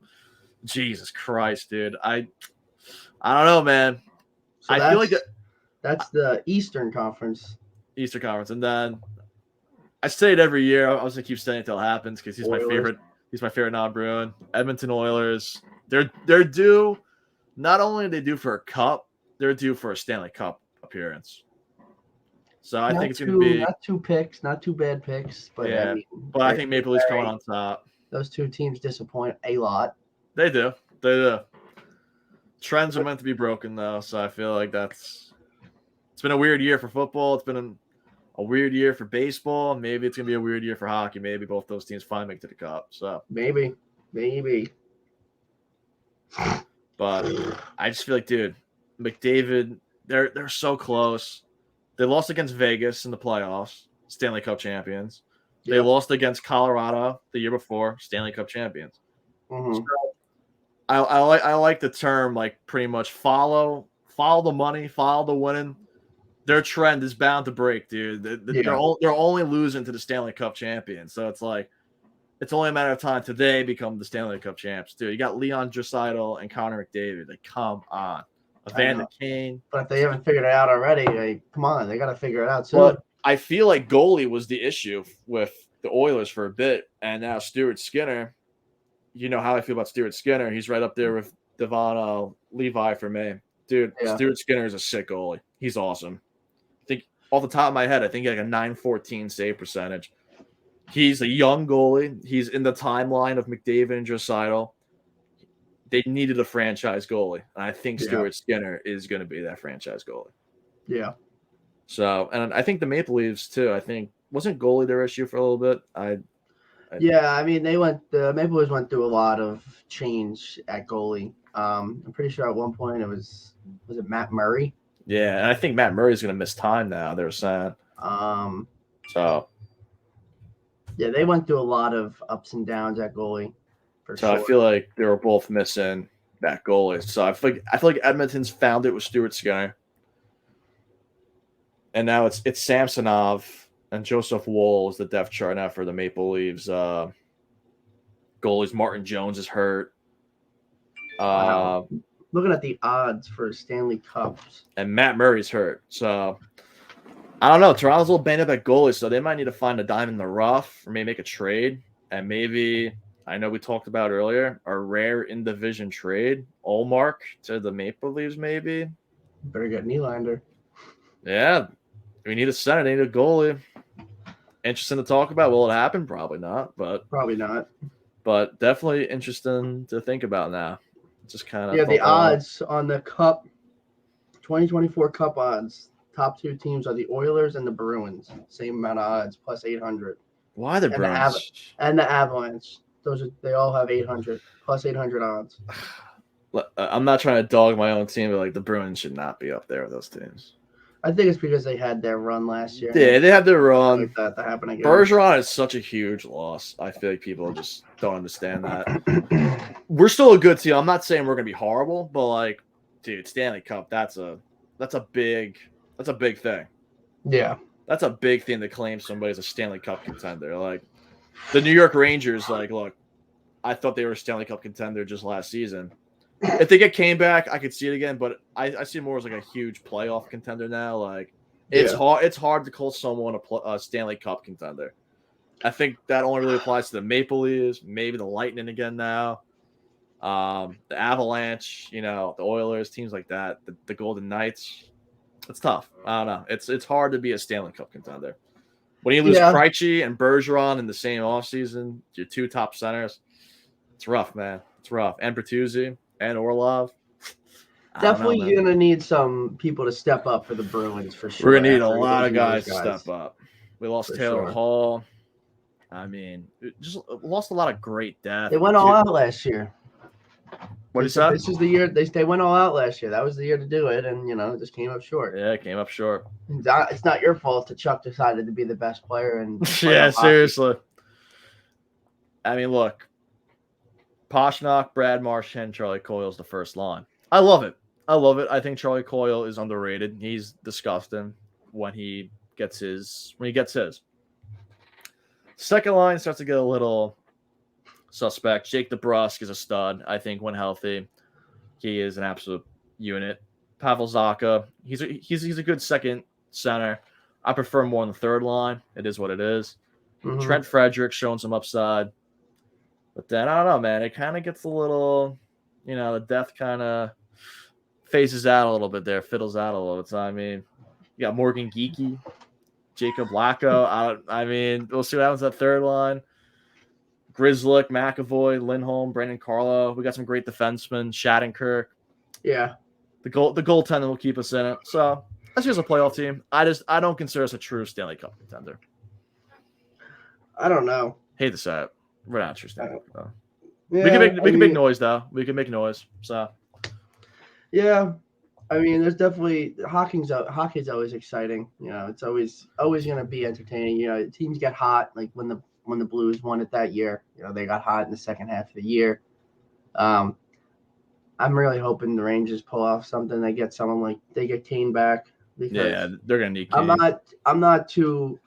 It's not a terrible situation. Your second line winger being Blake Wheeler, but I definitely think they need that veteran presence with Patrick Kane. Not saying Wheeler's not, because obviously, he was just the captain of, what was he, the Jets? The Winnipeg, yep. So, I don't know. He was there for a while, too. I think Kane is the guy we need, because we lost out on Tarasenko. And that was a huge loss, I think. Yeah, I think he was the most noticeable guy on the ice at all times when he was playing in the playoffs. Yeah, dude. Like, Tarasenko is, especially back with his days with the St. Louis Blues, he is one of the most talented guys in the league. It's insane. Mm-hmm. And, you got both him and Kane. It was great. you got to sign one of them back. Obviously, one's already gone, so I you think left with Drury Kane. makes it happen. Yeah, I could see it. You got to get at least one back. But I know we talked a lot about the Rangers and the Sabres, and this podcast is based in New York, so I feel like I gotta ask, how are we feeling about the New York Islanders this year now? I know you and I aren't so hot on this team most of the time, but just want to hear your thoughts. I mean, Islanders are always a team that are gonna, find ways to win. It may not always be the exciting way to win, but they do. They are I don't want to say likable team, but they definitely are a team that is always in the conversation, whether you like it or not. They have one of the best goalies in the league, if not the best goalie in the league, in Sorokin. Yeah. I just feel like they're really waiting on this kid Barzell to hit his stride and just take over. And I just feel like it really hasn't happened yet. Like it just, the glimpse you've seen it here and there, but I just, I don't know. They're definitely a team to watch, but I see them making it. If they do make it, it's a very low chance. Yeah, a lower seed. Yeah, that's what I meant to say. Lower seed. Yeah, I hear you, and I kind of agree. They're just sorry, They Big had their T. run. They had their run. Yeah, they did. Sorry, Big T, but they're just the most boring team in the league. That's what I'm saying. Man. They're not going to be the exciting team. Yeah, they're so. I think Bo Horvat kind of changes that direction a little bit. I've been saying, dude, I don't know how long I've been saying it for. I've been saying it since Tavares left. The Islanders need a legit 50, 40 goal scorer year in, year out. And that's someone you would hope it would be Barzell. He would hit his stride and take off and do that, but he just gets injured. Yeah, he gets injured, and I see him more as a playmaker, kind of, and a setup guy. That's what I see him more as. Bo Horvat had 38 goals last season. Anders Lee had 40 goals, I don't know, 4 or 5 years ago or something like that. It's not ridiculous. He gets garbage goals. He sits in front of the Kreider. Exactly. So it's like they need and look, Brock Nelson, he proves me wrong every year. I just think he's gonna fall off. He simply doesn't. He puts up 30 goals a year. That's a great start right there. They just needed I don't know. They need that stud, dude. They need that 40, 50 goal guy. It's just like maybe. And I think they thought they had that in Horvat, but I mean, he didn't really. He cooled off tremendously since going to the Islanders. He cooled off. Sure. So hopefully it was just adjusting to the new team, the new system, whatever they got going on there. I mean, listen, they have some big names. They got names. They got names Horvat, for sure. Nelson, Barzell. Lee's always a name to watch. Yeah, Noah Dobson on the defensive side. Adam Pelech, Sorokin. It's definitely a top-heavy team, and one kid you always got to watch out for. I've been high on this kid for a while. I'm hoping he finally breaks out soon. As Oliver Wahlstrom. I love Wahlstrom. I think he's going to be a solid player down the line. For sure. Good goal scorer, hopefully. But yeah, you got Sorokin. So goaltending's huge. They still got Varlamov too. That guy just seems to never go away either. He's a good one solid. Too. Great, yeah, he's a great goalie too. So yeah, I think the Islanders could maybe make it as like a lower seed again. I'm not surprised. Just a boring team. Yeah, I mean, the Metro is a very tough division. Yeah, for sure. I mean, you got the Penguins, not Panthers. The Penguins, Hurricanes, Devils, Rangers. Then you got the Islanders and the Capitals. The Capitals are kind of falling off a little bit. Yeah, I think the reign of Ovechkin's going to he's still going to get you the 40 goals, but like the team overall itself is just. But I don't see him leaving. Yeah, he could be a lifer. He'd just be playing for some shitty Capitals teams the rest of his career, which would suck. Yeah. I'll never forget, and this kind of goes back to the Islanders need a 40, 50 goal scorer. When the Islanders first hired Trotz, I was like, and Ovechkin, the Capitals were kind of like on the rocks a little bit of a contract extension or whatever. I was like, dude, get Ov to the Islanders, man. That was the guy they needed. Like, dude, I just don't know why they ever got rid of Trotz, man.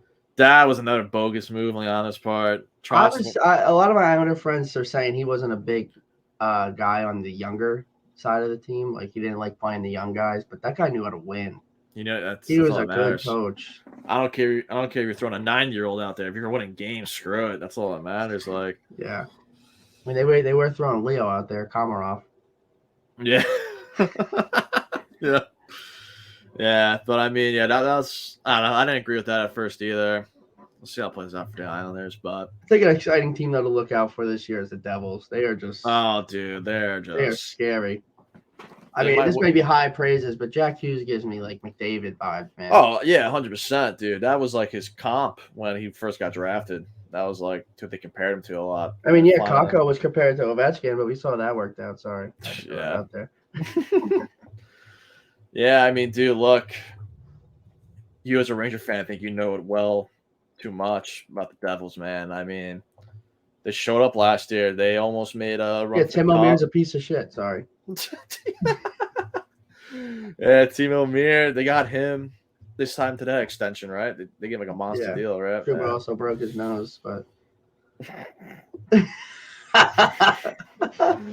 But yeah, I mean, look, the Devils, dude, they are just they're gonna be around for a while. They're gonna be around for a long time. yeah, the well known story of Schmid, whoever the hell his name was. Yeah, Schmid, he came out of nowhere, and they got Vanacek. Rangers couldn't score on him. They made him look like freaking Brodeur. Then they actually traded away Mackenzie Blackwood. He's with San Jose now. I was always high on him. I'm surprised he never really panned out for New Jersey. Yeah. But Vanacek, fellow Czech brother, I got to give him love and support. He went off last year. See how he does. Dougie Hamilton, former Bruin, one of the best defensemen in the league by far. Jesper Brad's going to have a monster year next year. He had a monster year this year. That's the guy everyone who's listening, that's the guy you got to look out for is Luke Hughes. He's going to pull some Makar type shit. He's going to like be insane, dude. He's going to be an insane defenseman. Yeah, dude. He's going to be a monster, bro. Yeah. They have a lot of young. They also signed the older Tyler Toffoli. I mean, he's good. Yeah. Dawson Mercer. Dawson Mercer's another name you got to look out for. He's Nico Heiser. Yeah, these guys. They have a good team. They have a very good team. They're gonna be around for a long time. They're gonna be around for a long time. Which is scary. Yeah. Speaking of the Metro, they seem to get more stacked. Erik Karlsson to the Penguins. How are we feeling about that? That's disgusting. I hope he falls off. I hope not. I need hope fans. He falls off. I need for fans. I hate. I would have to say my least favorite team in all of Metro is the Penguins. I hate the Pittsburgh Penguins with a burning passion. I know I just went to the Steelers game, but every Penguins fan I saw, not to say, but definitely felt the Rats. But I hate the Penguins. I hate that Erik Karlsson went there. Yeah, dude. I think Erik Karlsson's point total is going to drop a bit from last year. I don't think he's had that many points, but I feel like he's probably going to have like around 80 points, which is insane for a defenseman regardless still. He's just going to he's going to set up Crosby and whoever he's paired up with, Guentzel. It's going to be disgusting. Penguins are so annoying, bro. I can't stand them. I just see Crosby's face and I just want to hit it. And you got Malkin, who's 6'8" and just gets hurt when you hit him with a feather. Yeah. The only real guy there on that team is Letang, because that guy had 2 heart attacks and strokes and just came back and still played. Dude, that's insane, bro. Like, guy had a stroke and he played hockey like the same week or the 2 weeks after. That's ridiculous, dude. Hockey players. I don't like them because they're good. They win. They're legendary. They're a great team. You can't. And I still got 3 more years of watching that stuff. No. You can't say what I want to say. Oh, man. I can't stand the Penguins. Hockey players are definitely a different breed, but we'll go down to some Major League Baseball. We'll talk about some trouble going on in Anaheim. Ohtani. Yeah. Cleaned his locker out. Ohtani's out for the year. I think we talked about that last week, but turns out he's not going to be pitching at all in 2024. He might pitch again in 2025. Depends who signs him, how they want to use him. It just sucks for Ohtani, man. That guy was going to get paid. I mean, he's still going to, but... He's still going to get paid, but, like, dude, like, I had some crazy numbers. I could be totally off here. I thought he was going to get like 600 mil, but I feel like now that he can't pitch anymore, I mean, I feel like he lost to probably 200 million he right there. probably will get. He'll probably get some sort of incentive if he hits a certain amount of And it's strikeouts. pitched there or something like that. Yeah, I could see Like that. in the year that he does decide to pitch, like maybe not 2024 because obviously he's not pitching, but Yeah, like in 2025, if he hits 200 Ks or something, he gets an extra X amount of $1 million. yeah. Because you Insane. gotta give that guy the opportunity at least to get that money. Exactly. Yeah. No, he's gonna have a record breaking contract regardless because it's just the fact that you could still have a starting pitcher and the best DH in baseball in one. And who knows? Maybe he'll come back and the timeline will be. It's definitely though. Like he's definitely not pitching. Yeah, from reports that I was reading, yeah, it sounded like he's not pitching at all in 2024, which is the right call, I think. Yeah. And honestly, dude, You like don't want to take the chance. I don't know, man. I might be on the I might be in the minority here, but I feel like if I'm signing this guy at the well over 500 million plus, I might not even want him to pitch, which is great. Like he's a great pitcher. He's a top 10 pitcher in the league when healthy. But like I think he's a top 1, top 2 hitter, maybe behind Judge from last year, 2022. Like I think I'd rather just have him hit all the time. Whatever clogging the DH spot. I'd rather you have 50 home Don't runs, worry, the 100 Yankees won't get him RBIs. because they have Stan at DH. So Yeah, no, Yankees. Stan we'll get into later. I know we gave him some rough love last week, but nah, dude, like Ohtani, man, Yankees aren't getting Ohtani. I think that's just a sad fact of life, especially now since he's not pitching. I feel like the Yankees are still going to go from regardless. I just don't think it's going to happen. Oh no, you'll see like top 5 teams interested in Ohtani, and Yankees should be one of them. But then you won't hear anything. I don't think Cashman's going to pull the trigger. I don't see it happening. Probably not because he sucks. But he's not going back to the Angels. I had high hopes that the Angels would maybe make a playoff spot. He would re-sign with the Angels. Don't see that happening now, especially with the Trout trade rumors. Now we'll get into that in a second. But yeah, Ohtani, his destination's hard to pinpoint. But I read Boston. I'd cry, dude. I do have a prediction for Boston. I'll get into that in a sec. But I'll say now, whatever. Actually, I think Blake Snell is going to end up in Boston. He just gives me huge Boston Red Sox vibes. I hate to say it. I want the Yankees to get him so bad, but I see Blake Snell with Boston. Don't have a good track record with pitching. Yeah, we'll see. In recent years. I mean, we got Garrett Cole, and then I'm talking about like Montez Rondon hasn't really panned out this year. Yeah, Rodon's heating up. I think Rodon's gonna have a great year next year. I hope so. I'm just saying. Healthy. They're Cashman hits. Cashman hits on the free agency signings. He sucks with the trade, dude. The trading's what blows. It's like Montez, Donaldson. Are we ever gonna see Montez pitch again? I think he's making a few rehab starts. In a Yankee uniform? Maybe next year. I think he's getting a few rehab starts, but we'll see. But anyway, back to the Angels though. Red Sox would be killer, but I'll go with the basic pick here. I'll go with the Los Angeles Dodgers. Yeah, it's the only team that makes sense, dude. At this point, it's the only team that makes sense. They can free up the DH spot, pitching next year in 2025 when he can pitch again. Pitcher friendly ballpark. I don't know, man. West Coast. Let's see what happens. All right. Well, if you're gonna say Dodgers, I gotta pick a different team because I gotta keep. I thought you said Boston. Yeah, that's what I'm gonna. Yeah, that's what I'm gonna have to say. Just because that's what I saw. I think Boston's definitely gonna make a splash. I think it's gonna be like I think it's gonna be like a more not low key, but like more subtle splash, kind of like a Blake Snell. I just see Blake Snell in the Red Sox uniform, and I hate it because I want him on the Yankees, but it's just not gonna happen. I don't know though. We'll see what happens though. Sorry, my dad's asking me to bring Rocky in here because he's leaving. Gotcha. Rocky, our first guest on the pod. I think technically it was Nina though, but it was.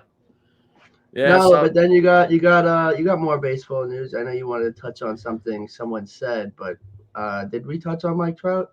No, we'll talk about Mike Trout quick though. So, trade reports of Mike Trout though, getting traded. Trade rumors. Dude, call me crazy. Not saying it's going to happen, but I think this is the most realistic trade partner the Yankees could have with Giancarlo Stanton. And hear me out here. Hear me out. I know where you're going to go with this, but I'll So hear you the out. numbers add up with their contracts. And I think only a few guys in the league kind of match this up or whatever. So I'll stick with the Yankees for now. Stanton and Trout's contract. Look, let's be real. I think there's only one other team that's willing to take on Trout's contract because they know, look, he's still a great player. He's in his prime. He's still a great player, but let's face it, he's kind of brittle. He's glass now. He's only getting older. Who's going to want to pay him X amount of dollars 10 years from now? No one's really want to do that. I think the only team that's going to want to do that is the Phillies. Hometown, great friends of Bryce Harper. You know, they need a solid defender outfielder and Mike Trout in the outfield. All the defenders are not good in Philadelphia. But the Yankees, however, I feel like with Giancarlo Stanton's contract, they could send him to Los Angeles because the Angels got to think. Yeah, I think he's from California. Yeah, that too. But, like, you know, they're the only other team that can maybe make the contracts work out. That's like, hey, you know what? We're losing Trout, but it's like, whatever. You know, he doesn't want to be here anymore anyway. We might as well take the risk on Stanton. He's getting paid the same amount. It's whatever, blah, blah, blah. The Yankees throwing a few prospects in. Look, if you get Trout, it's another outfielder that we got. So we have Aaron Judge. We have Jason Dominguez when he comes back, hopefully earlier next year. Well, I thought that's what you were going to say. I thought you were going to say Trout can fill the center field spot since Dominguez is out, and then Dominguez can DH. This is what I'm going to get into. So you move Stanton, the DH spot's open. You acquire Trout. We're not going to need Pereira anymore. Ship Pereira, maybe Drew Thorpe, our top pitching prospect, Giancarlo Stanton, maybe eat a little bit of the contract, do what you got to do. So the DH spot's open now for Jason for the first few months when he's back. I feel like they might want Oswald. That's what I'm saying too. I think I would do it. You know, maybe do Oswaldo. And then, you know, we have Peraza up as well. Gleyber Torres. I thought they were going to – I was saying I think they might want Peraza. Yeah, I mean, look, I mean, if they re-sign Gleyber Torres and third base is still – but then you got LeMahieu too. They got pieces to move around, so it kind of makes sense. You could have Rizzo, first base, Torres second, Volpe short. A lot of people are hating on Rizzo, but that guy was seeing double, man. He was seeing double. Dude, he was the best first baseman in baseball in all of April. Then he collided with Tatis. And then that's when he got the concussion. He was seeing double for 2 months. Like, what are we doing here? The medical team sucks on the Yankees. I don't know what's going on there. That's for a different time. But I'm thinking about next, say the Trout trade happens, right? So you would have Rizzo at first, Torres at second, Volpe at short. Dude, we got LeMahieu. We have LeMahieu and Oswaldo Cabrera. They're both great utilities. They can play anywhere. LeMahieu plays a solid third. Put LeMahieu at third. Then the outfield is Judge, Trout. Then left field, you can kind of maybe toss up. Would you re-sign IKF or? Yeah, I would resign IKF. Yeah, maybe throw him in the mix on the bench. You can play some outfield. Then, you know, I would trade like maybe Pereira, Drew Thorpe, Stanton, whoever. But then maybe sign Bellinger as a free agent. That'd be great. This is all a pipe dream. It's all a pipe dream. None of this is gonna happen. But I know it makes sense at the same time. Though. I'm no GM. I'm sitting here with the armchairs. I don't know shit. But I'm saying, if you could trade Stan and if maybe 2 or 3 prospects, Bellinger's someone I would have liked to trade it for instead of sign him in the off season. I would have preferred to trade for him as well, but I mean, hey, look, it could be like a situation where you don't have to give up anything from him at this point. You can maybe sign him. He's a free agent. You don't have to give up anything. I know. I just would have liked to see what he would have been like in New York instead of investing all that money into him. If we do end up signing him, we'll see what happens. But we are desperate for a left fielder. We are. But here's the thing: like now that you have the DH spot open, you can rotate Jason, Judge, and Trout. Keep Trout fresh. You know, you have to play the outfield every day. You can play DH. Same with Judge. You know, you have DH. That would be just so ideal. So ideal. But look, you know me. I'm a Stan defender. I try to defend Stan. I love him. it's been hard. It's been harder lately, that's for sure, with his production and just like his. It's hard to move him around. You want that DH spot, man. You can have. I think Trout's made of glass. That guy's made of snow. Yeah, it's crazy, but we'll see. I would prefer just getting Bellinger in the off season. That would be great. Yeah. But I feel like there's no better trade opportunity time now with Stanton than right now with Trout on the market. I feel like that's the only team that can maybe take Stanton now. It's definitely I feel like good idea, but I don't know. I don't know. You think they would just go all out and sell Trout and Ohtani and just rebuild? I think so. I think it's not a time for bad them idea. to. I think it's time for them to totally retool and regroup. It just didn't work. They know they're losing Ohtani, so now the GM of the Angels did say he's open to trading Trout. Yeah, I mean, are So the Yankees someone that normally trade with the Angels? They have in the past. I don't know as of recently though. I'm trying to remember if it was for some bullpen pieces, but I don't know, man. I feel like you look at it. I look at it as this: if it's possible to even do it, if it's even in talks, would you rather have Giancarlo Stanton or Mike Trout? Mike Trout. I mean, that's not even Exactly. question. So that's what I'm saying. Throwing a few prospects, because we're a little clogged up in the middle infield. Torres, LeMahieu, Peraza. We got Volpe up now. Is Glaber a free agent, or does he still have years left? Let me double check. I think he might be. I think he has 1 year left, if that. It's close, though. He actually hasn't been bad this year compared. He's been awesome. He has been sick. Yeah. One of the better 2Bs in the league. I would probably lean towards keeping Torres. Like, I love Peraza. So Gleyber Torres is an unrestricted free agent in 2025, but you gotta extend him this season though, or like next season. You gotta extend him because it's like he's still young. He's only gonna be 27 next year. Yeah. I love Peraza to death. I do, but like, I feel like Volpe and Gleyber are more proven. And then we have LeMahieu on their contract. We're gonna have to use LeMahieu. Stick him at third base. Yeah, I mean they're not getting younger in that aspect. They're getting older. Then what I like about Bellinger is that Rizzo, this is the last year of his contract coming up. And I love Rizzo to death, one of my favorite players, but sadly age is a friend to nobody. When Rizzo's contract's up, just move Bellinger to first base. And then you have that outfield open of Judge and Jason. And then if the Trout deal goes down, again, not going to happen. Trout's another guy that could play first. Yeah. If you want to get crazy. Yeah. But then you have Trout You saw Bryce Harper taking reps at first. That was the Yankees' biggest mistake. It was not signing Bryce Harper. That was the biggest mistake they've ever done. Didn't he want to go to the Yankees too? He wanted to go to the Yankees. Then the Yankees kind of just dogged him. They're like, yeah. Horrible, dude. That's the biggest mistake of Brian Cashman's career right there. That's not talked about enough. But you want to touch on your yeah, so let's do it. So I want to get your opinion on it too. And I don't know how much you know about old-timey baseball or whatever, but not the best, I'll be honest. All right. And I say old-timey, it wasn't that long ago, but 60s, 70s, whatever. Do you think Roger Maris and Reggie Jackson, look, just off the names alone, do you think their numbers should be retired by the New York Yankees? Or am I crazy? I mean, yeah. I mean, if you're talking about Roger Maris, obviously I heard about him because Judge breaking the record. But, I mean, anytime a record like that gets broken, you definitely have the conversation of retiring a number. Right. And then you obviously know about Reggie Jackson. Yeah. Mr. October. Hit, 4 home runs in the World Series. He's insane.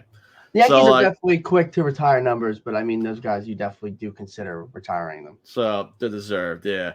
So Josie McFly from John Boy Media. Look, I love Josie, I love Jake, I love John Boy. I love their content. They're some of the guys who inspire us to do what we're doing right now. Yeah. But Josie McFly, oh man, dude. So he had a take on Twitter, and it was like a picture, it's like a meme or whatever. It's like Patrick Star, like the pitchforks and the torches or whatever. Yeah. And the caption was, "What's a sports take that has you like this?" So my man Josie McFly says, Casey Stengel, Joe Torre, Reggie Jackson, and Roger Maris's numbers should not be retired by the Yankees. My jaw dropped. I'm like, dude, you're on a platform that represents the Yankees. You're a fan of the Yankees. Like, look, managers getting the numbers retired is a different conversation. I do have some mixed feelings about that. But, like, matter of fact is the managers have numbers or they used to, whatever. They have numbers in the game. Casey Stengel, Joe Torre, legendary managers, won countless numbers of rings with the franchise. That's just the way the world is. The managers had numbers. The numbers should be retired, 110%. The managers I'm not too pressed about. I'll get into that. Whatever. That's a different story. But when it comes to the players, Roger Maris and Reggie Jackson, dude, just hearing those names, you think Yankee legends. It's just the way it is. Roger Maris had 2 MVPs, multiple All-Star selections. I'm just going on the top of my head here. 2 rings, the famous 1961 season, 61 home runs, stood as the American League home run record till last year, beaten by Aaron Judge. Dude, the only reason why people gave a shit about Aaron Judge's season last year was because of Roger Maris. It's insane to me. So I'm like, dude, sure, the longevity and the career numbers aren't quite there. Roger Maris is not a Hall of Famer. He only has he has under 2,000 hits. I think he just has 200 career home runs. But I look at it as, look, I'm not comparing. Different then. Much different then. Yeah. Dude, these guys were like drunk half the time. He had a bad liver and he died when he was 50. Like, dude, the fact he played as long as he did is insane. But anyway, so if I told you this, a guy won 2 rings and 2 MVPs with the franchise, you would automatically assume he's a legend, right? Yeah. Well, I mean, I'm looking at Reggie Jackson's as well. He was a 2-time World Series MVP, AL MVP, and a 5-time World Series champion. Yeah, and 2 what of does those that sound? Sounds like a legend. Yeah. And look, the Yankees retired people's numbers based off of their accomplishments with the Yankees. Yankees only. So, like, look, Reggie Jackson and Maris, as their careers in New York, were kind of short. They were short. Mm-hmm. I mean, still, though, my biggest point is you can't tell Yankees history without Reggie Jackson and Roger Maris. Yeah. There's no ring in 61 without Maris. There's 2 less rings without Maris. He was the MVPs both years. They won a ring, I'm pretty sure. And then Reggie Jackson, Mr. October, single-handedly won the Yankees in 77 with all those home runs he hit. Yeah. So that's 4 less rings in the history. Yankee fans, including myself, we love to say 27. Oh, we have 27 rings. That's our defense mechanism right there. Whenever someone tries to talk shit about us, that's our defense mechanism, 27 rings. I don't know, man. 27 sounds a lot better than 23. I'm just saying. You can't tell the history of the Yankees, especially in the 60s and the 70s, without Roger Maris and Reggie Jackson. That's Jackson was with the Yankees from 77 to 81, and they won a World Series in 77 and 78. Correct. And 2 World Series MVP. Did he win both World Series MVPs with the Yankees? He won 73 MVP. Okay, so that was with the Athletics. He won the 77 MVP. So you just look at his Yankees career. He had 144 home runs with the Yankees.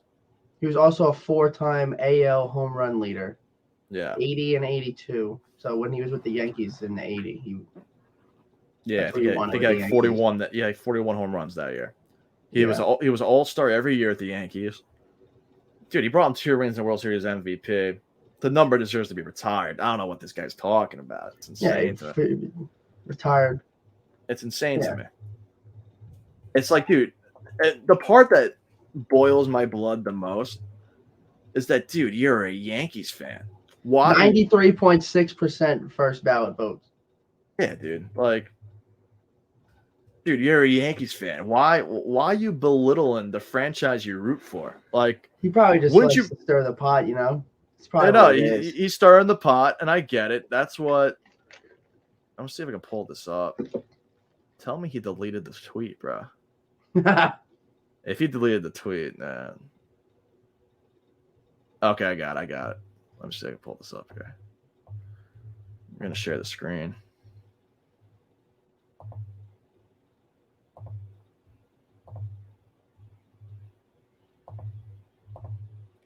All right, you see this? Yeah. Yeah, so Josie McFly. So first of all, he gets Joe Torre's name wrong. He says Torres. Joe Torres, Casey Stengel, Roger Maris, Reggie Jackson should not be retired. Player numbers for the Yankees. That's just crazy to me, man. That's a crazy take. I was just like, dude, I was just bullshitting on Twitter and Facebook, and I saw this. I was like, wait, really? This guy? And I love Josie McFly. He has great content. He's always at the Yankee games. He's always posted up there. I love it. I do. But, like, dude, like, bruh, how you gonna, as a Yankee fan, how you gonna say those guys?